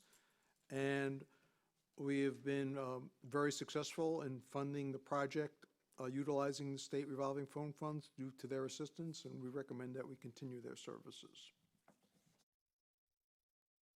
Okay, thank you. Any questions for Roger or Christie? And they're here if you want to just acknowledge them. They're here. We appreciate that. Aye. Well, this is one of the, I just want to say, this is one of these painful things. It's a lot of money, But if all your i's aren't dotted and all your t's aren't crossed exactly correctly, your state revolving fund loans are in jeopardy, and they can come back later and surprise another council with that sometime down the road. So we know that this is the company, we went through this last year as well, with the expertise in this, do it for a lot of people and a lot of municipalities, and it's one of those things I think you have to close your eyes and vote yes. You know something, Joanne, I admire you for always thinking about these future councils.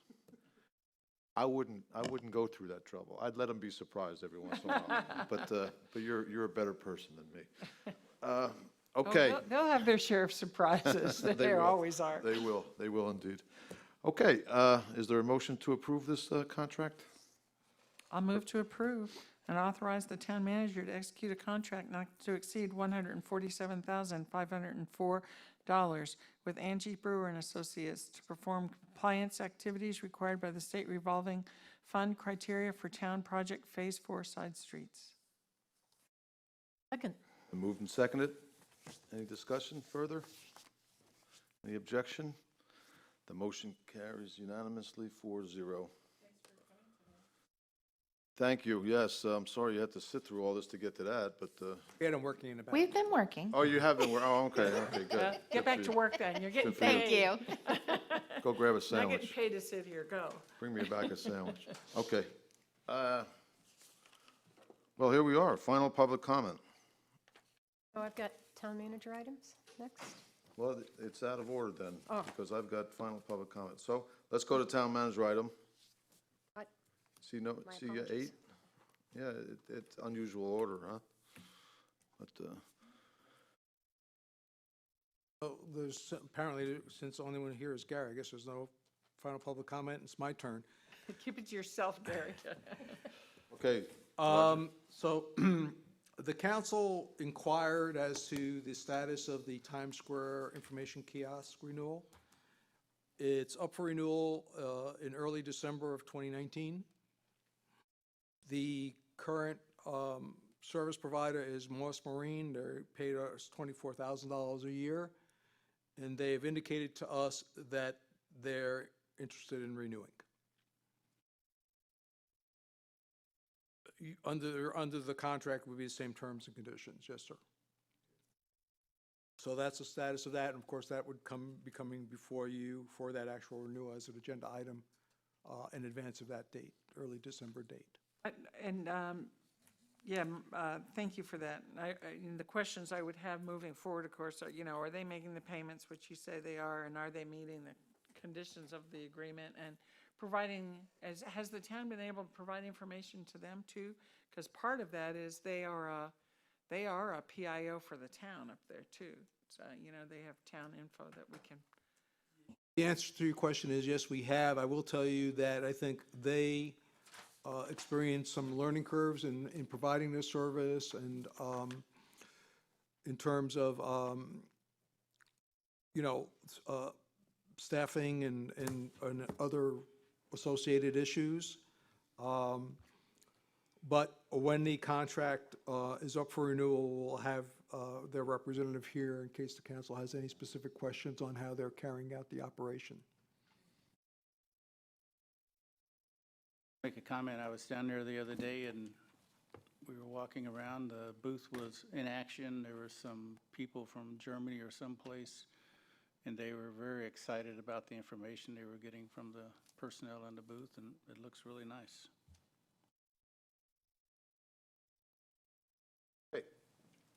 There's nothing else on that matter. I wanted to mention one other matter for the council's attention. We are in the process of reviewing the parasailing license renewals. At 2000 Acero Boulevard, the former permit holder has not applied for that space. A different permit holder has applied for that space, and I just wanted you to refresh your memory that permits are issued on a first-come, first-served basis. So at some point, you may have someone before you who feels that they had a space and don't have a space, but we'll deal with that if and when it comes up. Okay. Last but not least, I just wanted to mention that were some comments about in the community about the ROAR application and some of the other activities of the town. And I just wanted to say that it's our job from the staff perspective to be thorough. We do not put ourselves on a deadline unless the council puts us on a deadline. We make every effort to make sure that something is well done, complete, and can stand not only scrutiny of the community, but also survive tests in the court of law if that becomes necessary down the road. So unless we're directed otherwise, we will continue to do that. And we will make every effort to bring perfect items to the council for your consideration and approval. And if that takes a little bit more time than folks think that they should, we're sorry about that, but we don't feel that the expediency is worth the downside risk of having, for example, a year effort in court be tossed aside because staff made a mistake. So I'll leave it at that. And of course, if you feel staff is taking too long with any item, you, of course, bring it to my attention either privately or at a council meeting. Thank you. Great. Thank you. Town Attorney. Mr. Vice Mayor, members of the council, I have some good news to report. It does appear that we have come to a settlement with the property owner of the parcel of land next to the Junkanoo restaurant, where the two partially constructed homes sit empty and unfinished. I will be bringing that item to you all, with your permission, at the 501 meeting this afternoon for your approval. In a nutshell, it requires the property owner to complete that project within 18 months of essentially next month, and there are certain benchmarks along the way that the property owner has to meet in order to be in compliance with the settlement agreement, such as submission of the documents in a timely fashion, requesting inspections in a timely fashion, and as I said, ultimately completion. And if not, there's an automatic imposition of fine, and we can seek to enforce that settlement agreement with the court. We've been working on that for some time, so I will be presenting that to you this evening for your approval to authorize appropriate individuals to execute those settlement documents. So, some good news. Do you have any questions? Other than that, that's Just it. for clarification, you've probably been working on this so long you didn't even think to say this. Are they taking a building down? No, I'm sorry. They will be correcting the encroachment that gave rise to the litigation. In other words, the structure that is closest to the beach encroaches into the coastal construction line. They will be removing that encroachment. That is an essential term of the settlement agreement, and then they will complete the structures pursuant to properly issued building permits that they have to submit on or before October 13th is the date, and then the 18 months starts to run. So the key to the settlement agreement is that the structures do have to be in compliance with our code and with the Florida Building Code. Thank you. I hope that's well reported by the newspapers that that settlement has been reached, because that's an item that a lot of people in the town would be interested in hearing about. I have a clarification of a fine point. Now, with this agreement, they have two structures on there. That doesn't say that two structures are allowed on any other lots. No, ma'am. This is a litigation agreement for this particular, it's a settlement that we came to for this in the best interest of all concerned. That is correct, and in fact, one of the initial impediment to our settlement discussions was a desire by the property owner to extend settlement to all of the other properties that are, and we adamantly opposed that and said that this is a standalone for this parcel only. And one thing I think should be mentioned here, and that is that these are the terms, this settlement is the terms and conditions that the council laid out for us in setting the parameters of negotiation. So those conditions were met. I appreciate that. I just wanted to fully clarify it. Thank you. Good. Well, we look forward to closing the door on that matter. Nothing further. And the windows. And everything else. Okay, thank you, John. Council members' items and reports. Joanne. In there. If I can lift this. Okay. Mine are, oh, they're over here, sorry.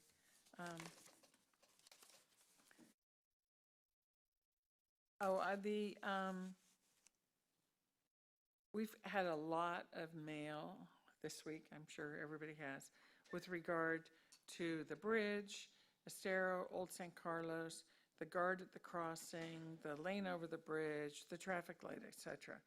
And I'm just wondering if you can just state what the current guard will be, or crossing person will be at Old San Carlos, and just reiterate with discussions about opening up that right-hand lane over the bridge to all traffic, FDOT's position on that at this point.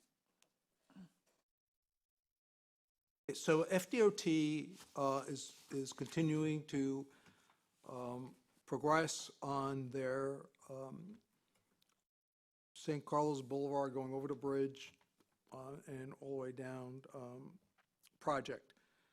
They're waiting on the town and Lee County. We had a meeting on Friday to finalize, hopefully will be our mutual recommended solution at the foot of the bridge. So we don't know the final lane alignment till that happens. There's the proposed lane alignment that FDOT intends to move forward with, which is opening up that right-hand lane to not keeping exclusively to bus traffic, but opening up that lane. That's their intention. As it pertains to what do we do between now and when those improvements are put in place. Last year, we did a pilot project where to control pedestrian movements, the town paid for a Lee County Sheriff's officer on a special detail to basically act as a traffic signal at Old San Carlos and Estero in front of, between Yotaco and Lani Kai, and at Crescent and Estero. And in my conversations with the LCS, the captain, the district captain, we both concluded in watching the operation that we really didn't feel that the Yotaco one and the Crescent one was as big, solving as big a problem as the one at Old San Carlos and Estero. We clearly concluded that by having that officer there controlling the pedestrian movements, it facilitated traffic going through that intersection and holding back pedestrians during the peak traffic periods, which are basically from noon till 4 p.m. on the weekends. So in the 2019 budget, we built in that capacity to cover approximately 16 weekends on Saturday and Sunday from Christmas to Easter. We've seen some emails that say, we want you to extend the hours, we want you to extend the days, and whatever. And I think, while that's a serious traffic problem, there are other serious traffic problems on the island. And, think that's a reasonable step, in my opinion, to take to address the pressing issue. Hopefully, in 2 years, there'll be a traffic signal there, as well, and a few years after that, a traffic signal at the foot of the bridge. So I think it's a reasonable step for us to take. Whether the council wants us to expand the hours, whatever, is something for you to consider. We think it's a diminishing return beyond what we've budgeted, but no, there's always the issue of optics. So that's the status of the situation as I understand it. Comment on that before I go to another item? I just wanted to update for the public. And my next one is actually another email received regarding the short-term rentals. And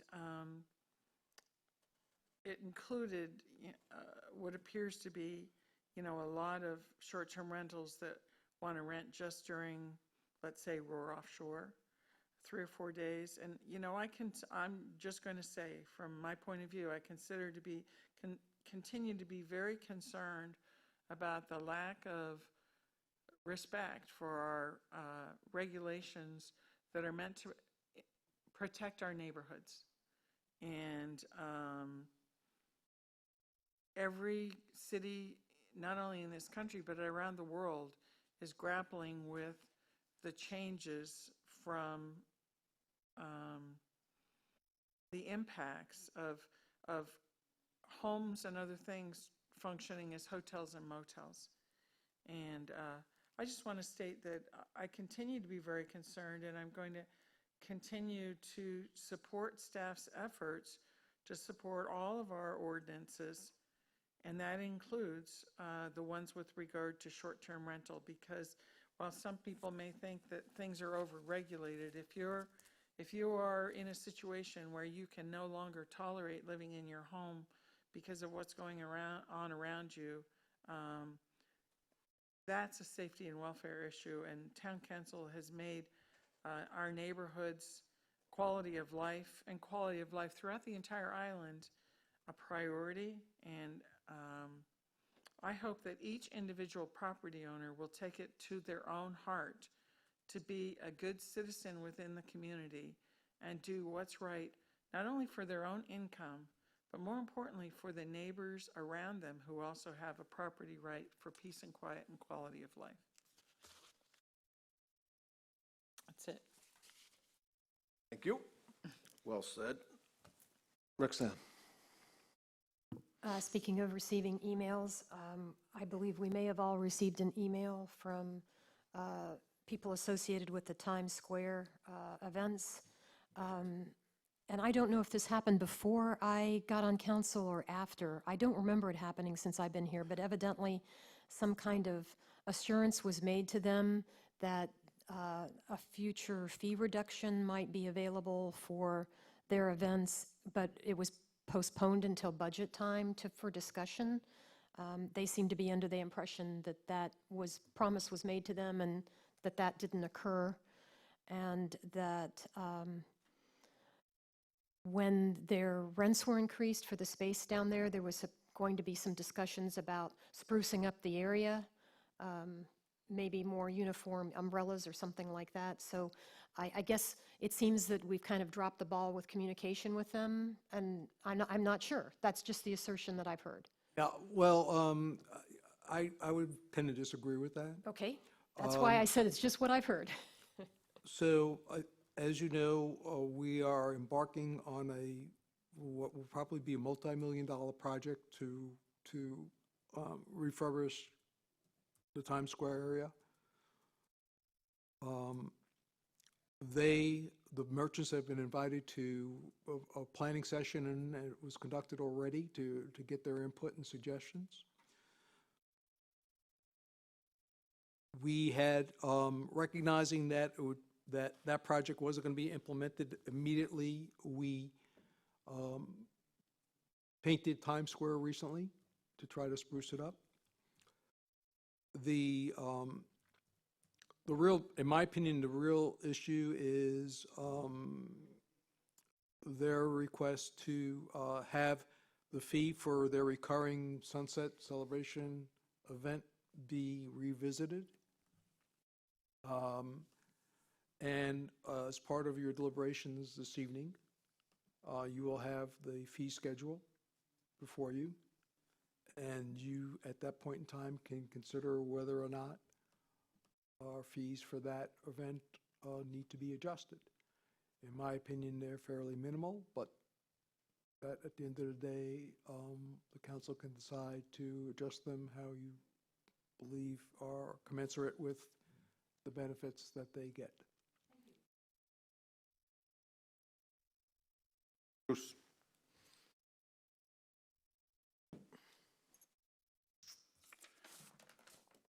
I was looking at the meeting notes that I missed a couple of weeks ago, and they were talking about, and Roger mentioned today something about the PWVL, I think, rentals that you were talking about. Is that the same thing?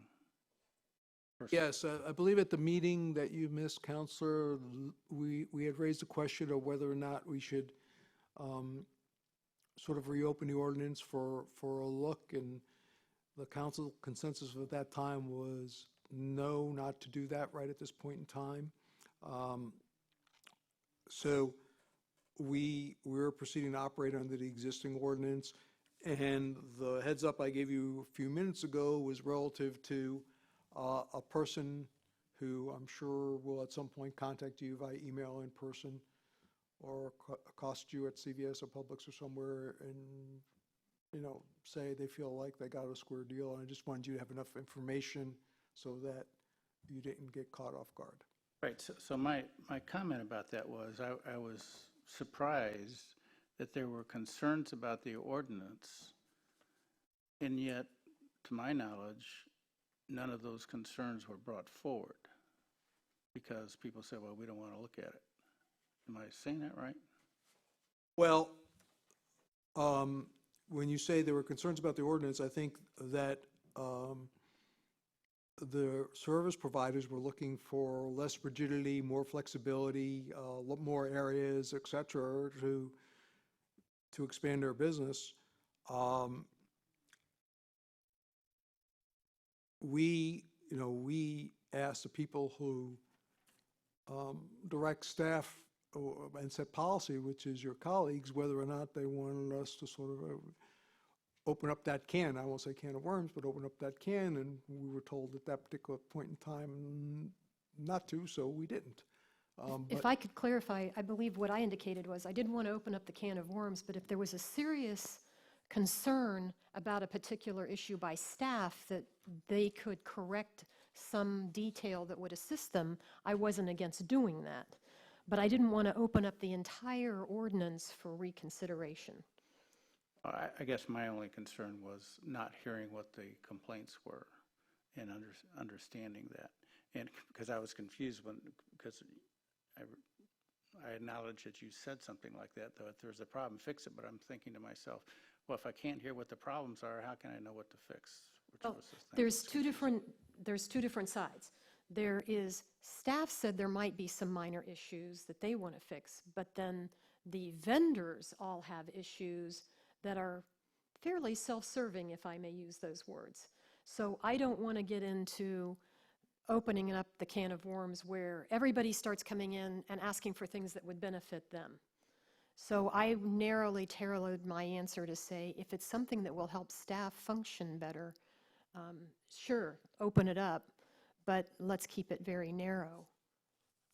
Yeah, so just to answer that specific point, well, when I asked staff, I actually was surprised, and I've asked different staff on a couple of occasions, because I absolutely thought that there would be something that they would see a need to change, and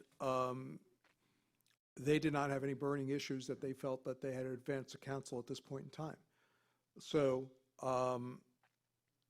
consistent with what the policy direction was, that's how we're operating. Now, I think Councilor Hasselvas makes a very valid point.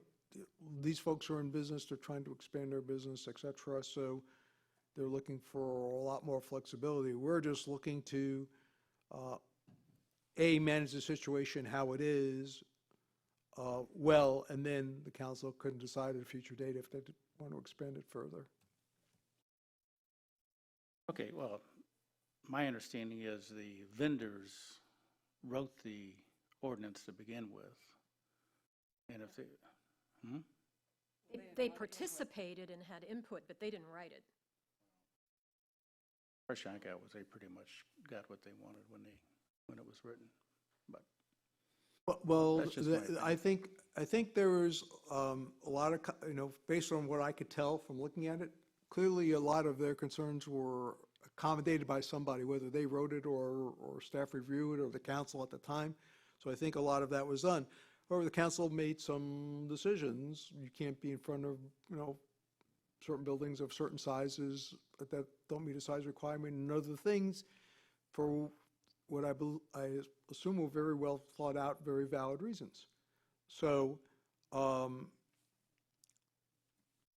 think that while we continue to get input from them, and we actually even asked them, what they would change in this ordinance, and when we looked at it, we didn't say that this was necessarily a ordinance efficiency, operational better thing. It was just really more ways for them to expand their services. So therefore, based on the overall discussion that we had here at the public hearing at council, on an item for that matter that was on the agenda, so they could have appeared and shared their thoughts, I thought we concluded the item, for at least for the short term. Okay, fine. I just wanted some clarification. Bruce, may I interject on this topic for a moment? Sure. Because I forgot to mention it. I have pictures of it. There's a on-site water sport rentals operating now, and they rent jet skis and boats, 2-hour minimum rental, half and full day, and they bring them to your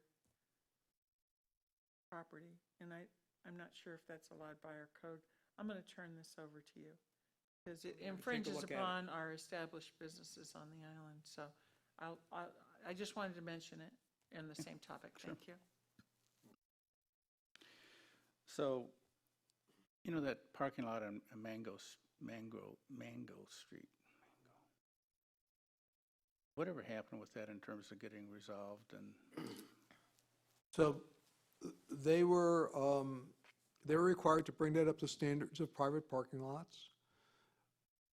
I will say that they're not doing it expeditiously. We have advised them that they cannot open for upcoming season unless they get those improvements completed. I don't have the letter and the date in front of me, but I mean, let's just say, by the end of the calendar year, or close to the end of the calendar year, they need to get those things in, those improvements in, or they won't be allowed to operate in 2020 until they do. That's the current status as I understand it. Well, at some time, I think it'd be interesting to hear what the affirmative date is, because to me, it's been a long We'll get you a time. copy of the letter. Yeah. We'll send it out to you. All right. Are the impact fees reflected in the budget? Did we change them, or are they the same as they are? We were talking about that back in August. Everything's, nothing has changed other than they are in the available monies are listed in the budget as available monies. But the rates have not changed, how we collect them has not changed, none of that process has changed. The only thing that's changed as of this point in time is there's an actual amount listed as available for projects in the budget. So Because of the change in impact fee, just to refresh your memory, requires an analysis of the benefit. And if that's something the council would like us to take on in 2020, of course, we can appropriate money for the question for that in purpose. August was, did they follow Lee County and cut them in half? I believe that was in one of the departmental reports, but I'll verify that answer, but I'll verify that. Because if they did cut them, then you don't have to restudy, I would presume. Correct. If the study sets the cap, it doesn't set the floor. Right. That's what I'm saying, though. But if we did cut them like Lee County did, because I had the impression we were following Lee County, then there is room to increase them without a study. I'll confirm that. Thank you. You know, I brought this up a while back, and I'm just trying to reflect whether or not we put this on the, what do you call that thing? The agenda list. For drainage on properties and the building of these retaining ponds and things like that. Do you know if we have that on the agenda list for the MPO? Yeah, I don't have the agenda management list in front of That's me, what but I will tell you this, that Jason and Sarah have asked me about, and I have had a discussion about this, and what we're basically telling people is that they can't arbitrarily increase their ground floor height above what is necessary, meaning above flood, just keep going up to make their building taller, and then make those side slopes and back slope to the adjacent property a severe angle. And that we're working with designers to bring their ground floor height down to flood where it belongs, and not have them elevating it way above flood. So that's what we're currently doing, but if you want to have a more detailed discussion about that, we can. And I'll just, I don't want to drone on here, but there's been at least 4 swimming pools put in our neighborhood, and every one of them has got a ditch going around the house, and in 3 of them, they've got a retaining pond in the front yard, and it looks like crap. And it's not doing anything to improve the neighborhoods, in my opinion. It's just, they look ridiculous. When you got a 2-foot pool or pond in your front yard, it just, there's something wrong in Denver. Council, I'll be happy to meet you out in your neighborhood and take a drive with you and take a look at good. those. I'm going to drive, though. You can ride with Please. me. All right. Thank you. Let's see.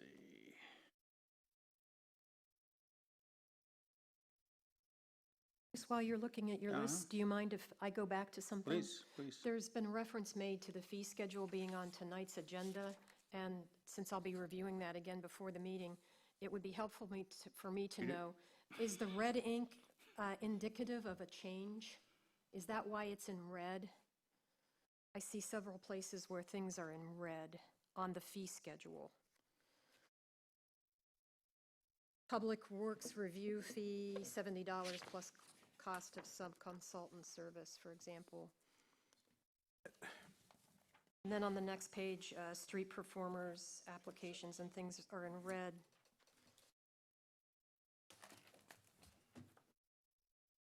Read the numbers. And that was the other thing I was going to mention. This print is almost impossible to read. Yeah, I tried reading it yesterday, and I gave up. Bowback size, they need to bring Bowback size in. They need to bring it bigger. So now it's Hossafrost size we need. Yeah, I'm very blind, folks. Yeah, I believe the red numbers reflect proposed changes. So we'll be receiving a little education on those during that section of the meeting as to why those changes were made? Oh, I can tell you, the why is, I believe they found a document that showed that the fee schedule was consistent with some other document, and/or that more closely approximate our costs of processing the item in question. But the directors will be here to answer that question. Anything else? Yeah.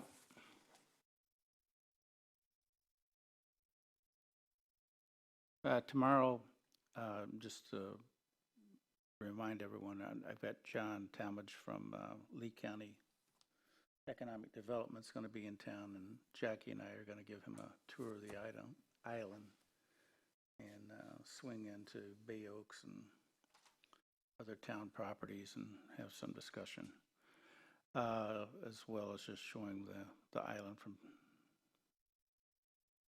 John Talmadge. He's the Lee County Economic Development Director. And this is, he and I were talking one time, and this was at his request to come and learn about the island some more. So he's fairly new in the job at Lee County. I'm sorry. Oh, lead legislators agenda, legislation agenda. That's October 21, I believe. Is. And are we preparing to prepare a list to present there? Right, so there's two sort of tracks, if you will. The track A is the legislative things, and I'll just use an example that was raised earlier today, which is, should we be lobbying in Tallahassee for them to change the state law to remove the limitations on the word pesticide so we can't regulate glyphosate locally? So that's track A. Track B is funding requests for state funding for town projects. We have traditionally on track B, focus on track B, funding requests for town projects. As it pertains to track A, if it's, I want to say, not something that's supported generally by the League of Cities, it's going to be very difficult, if not impossible, to get changed. So that's the approach we've been taking, and we welcome any feedback or comments on that. So I guess my comment is, I would tell them everything we want, or make complaints about whatever it is. That's an opportunity for them to learn and hear what the public wants. I guess I'm a little. Well, I think having participated in the League of Cities, I think the problem that you get in is that Town A wants to do something and Town B doesn't. And the approach that the League of Cities has been taking, and the example of that is straws, is that a particular small geographical area, a municipality or a town, wants to implement something, they should be allowed to do it. If the people who live in that town don't like it, I'm sure that'll get reflected at the ballot box at some point. And that's where those types of decisions should be made versus, these wider cast your net types of things that have been done by the state. So the idea of working through the League of Cities to promote local control, as was mentioned earlier in the day by the Vice Mayor, is really the sort of principal concept, and then all these other things sort of fall underneath that. Because I don't know that there may be something that some other municipality wants to do that you all might determine is not a good fit for Fort Myers Beach. So we want to infringe on their rights to do what's best for their town, but we also don't want people infringing on our rights to do what's best for our town. So it gets very hard when you have all the people in Lee County, and it's all the not-for-profits, that's all the universities, that's, literally a room full of, a couple hundred people going up there and talking to the state legislator, and then, if we say we're for something, very easily the person who comes up after us can say we're against it. So why not say we're for something, because if we don't, and the other guy comes up and says I'm against it, and so that's the last thing they hear. Well, They generally don't. I will say that these sessions are pretty much, thank you for your support last year, and here's what we're looking for funding-wise this year, and any reference to policy is, we'll get with you later to talk to you about policy, because that tends to be done one-on-one. Privately, if anything, someone might make an overarching comment. It really gets into those types of things, but that doesn't mean we can't introduce them. My understanding is people can go up there and give their views too, right? Open public meeting. All right.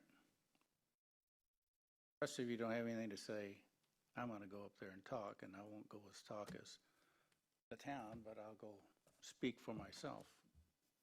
Because there's quite a number of things I think could be improved upon in this state. Okay, I will. All right. Go ahead. And I'm done. And from a town council perspective, I think if the idea is that we have some issue that we want to bring up at next year's meeting, then we send a representative to the Florida League of Cities and try to get it brought through by them. Am I correct, Roger? I think the legislative mechanism of the League of Cities is really the best route I've seen where people have been able to get success, because they're going to be very cautious about doing something without understanding that there's a wide degree of support for it, and they get the feedback on whether there is a wide range of support for a particular initiative by talking to the League of Cities. That's one of the places they will usually reach out to get feedback, because they know that if they go in the other direction, they're going to get opposition from the League of Cities as a collective unit lobbying to undo some piece of legislation. Okay. I don't have anything else to add that I could possibly add to everything that's been said here today. So I'm going to, that stormwater utility item has been moved to this evening. When will we do that within the, That's a good question. I don't know. seems to me we have to do. You have to take up, you have to take up the millage first. I believe John will confirm that for me. You could table that and then take up anything you want and come back to it, but you have to take that up in terms of opening the meeting. You have to vote on the final millage before you can vote on and adopt the final budget. As the manager indicates, sometimes the discussion about the budget impacts the millage, and there are some jurisdictions that will table the millage discussion, take up the budget, table that, take back up the millage, adopt it, and then move on to the budget. So that's just the sequence, is that you have to adopt your millage before you can adopt your budget. Let the mayor worry about that tonight. Okay, the next item is adjournment. If there's nothing else, well, the last item, I guess, would be public comment, since we were out of order. If there's any public comment from anybody? Hello? Okay. Is there a motion to adjourn? So moved. Move, seconded. Second. Okay. No opposition. We are concluded at 1:07, if I'm not mistaken. Thank you.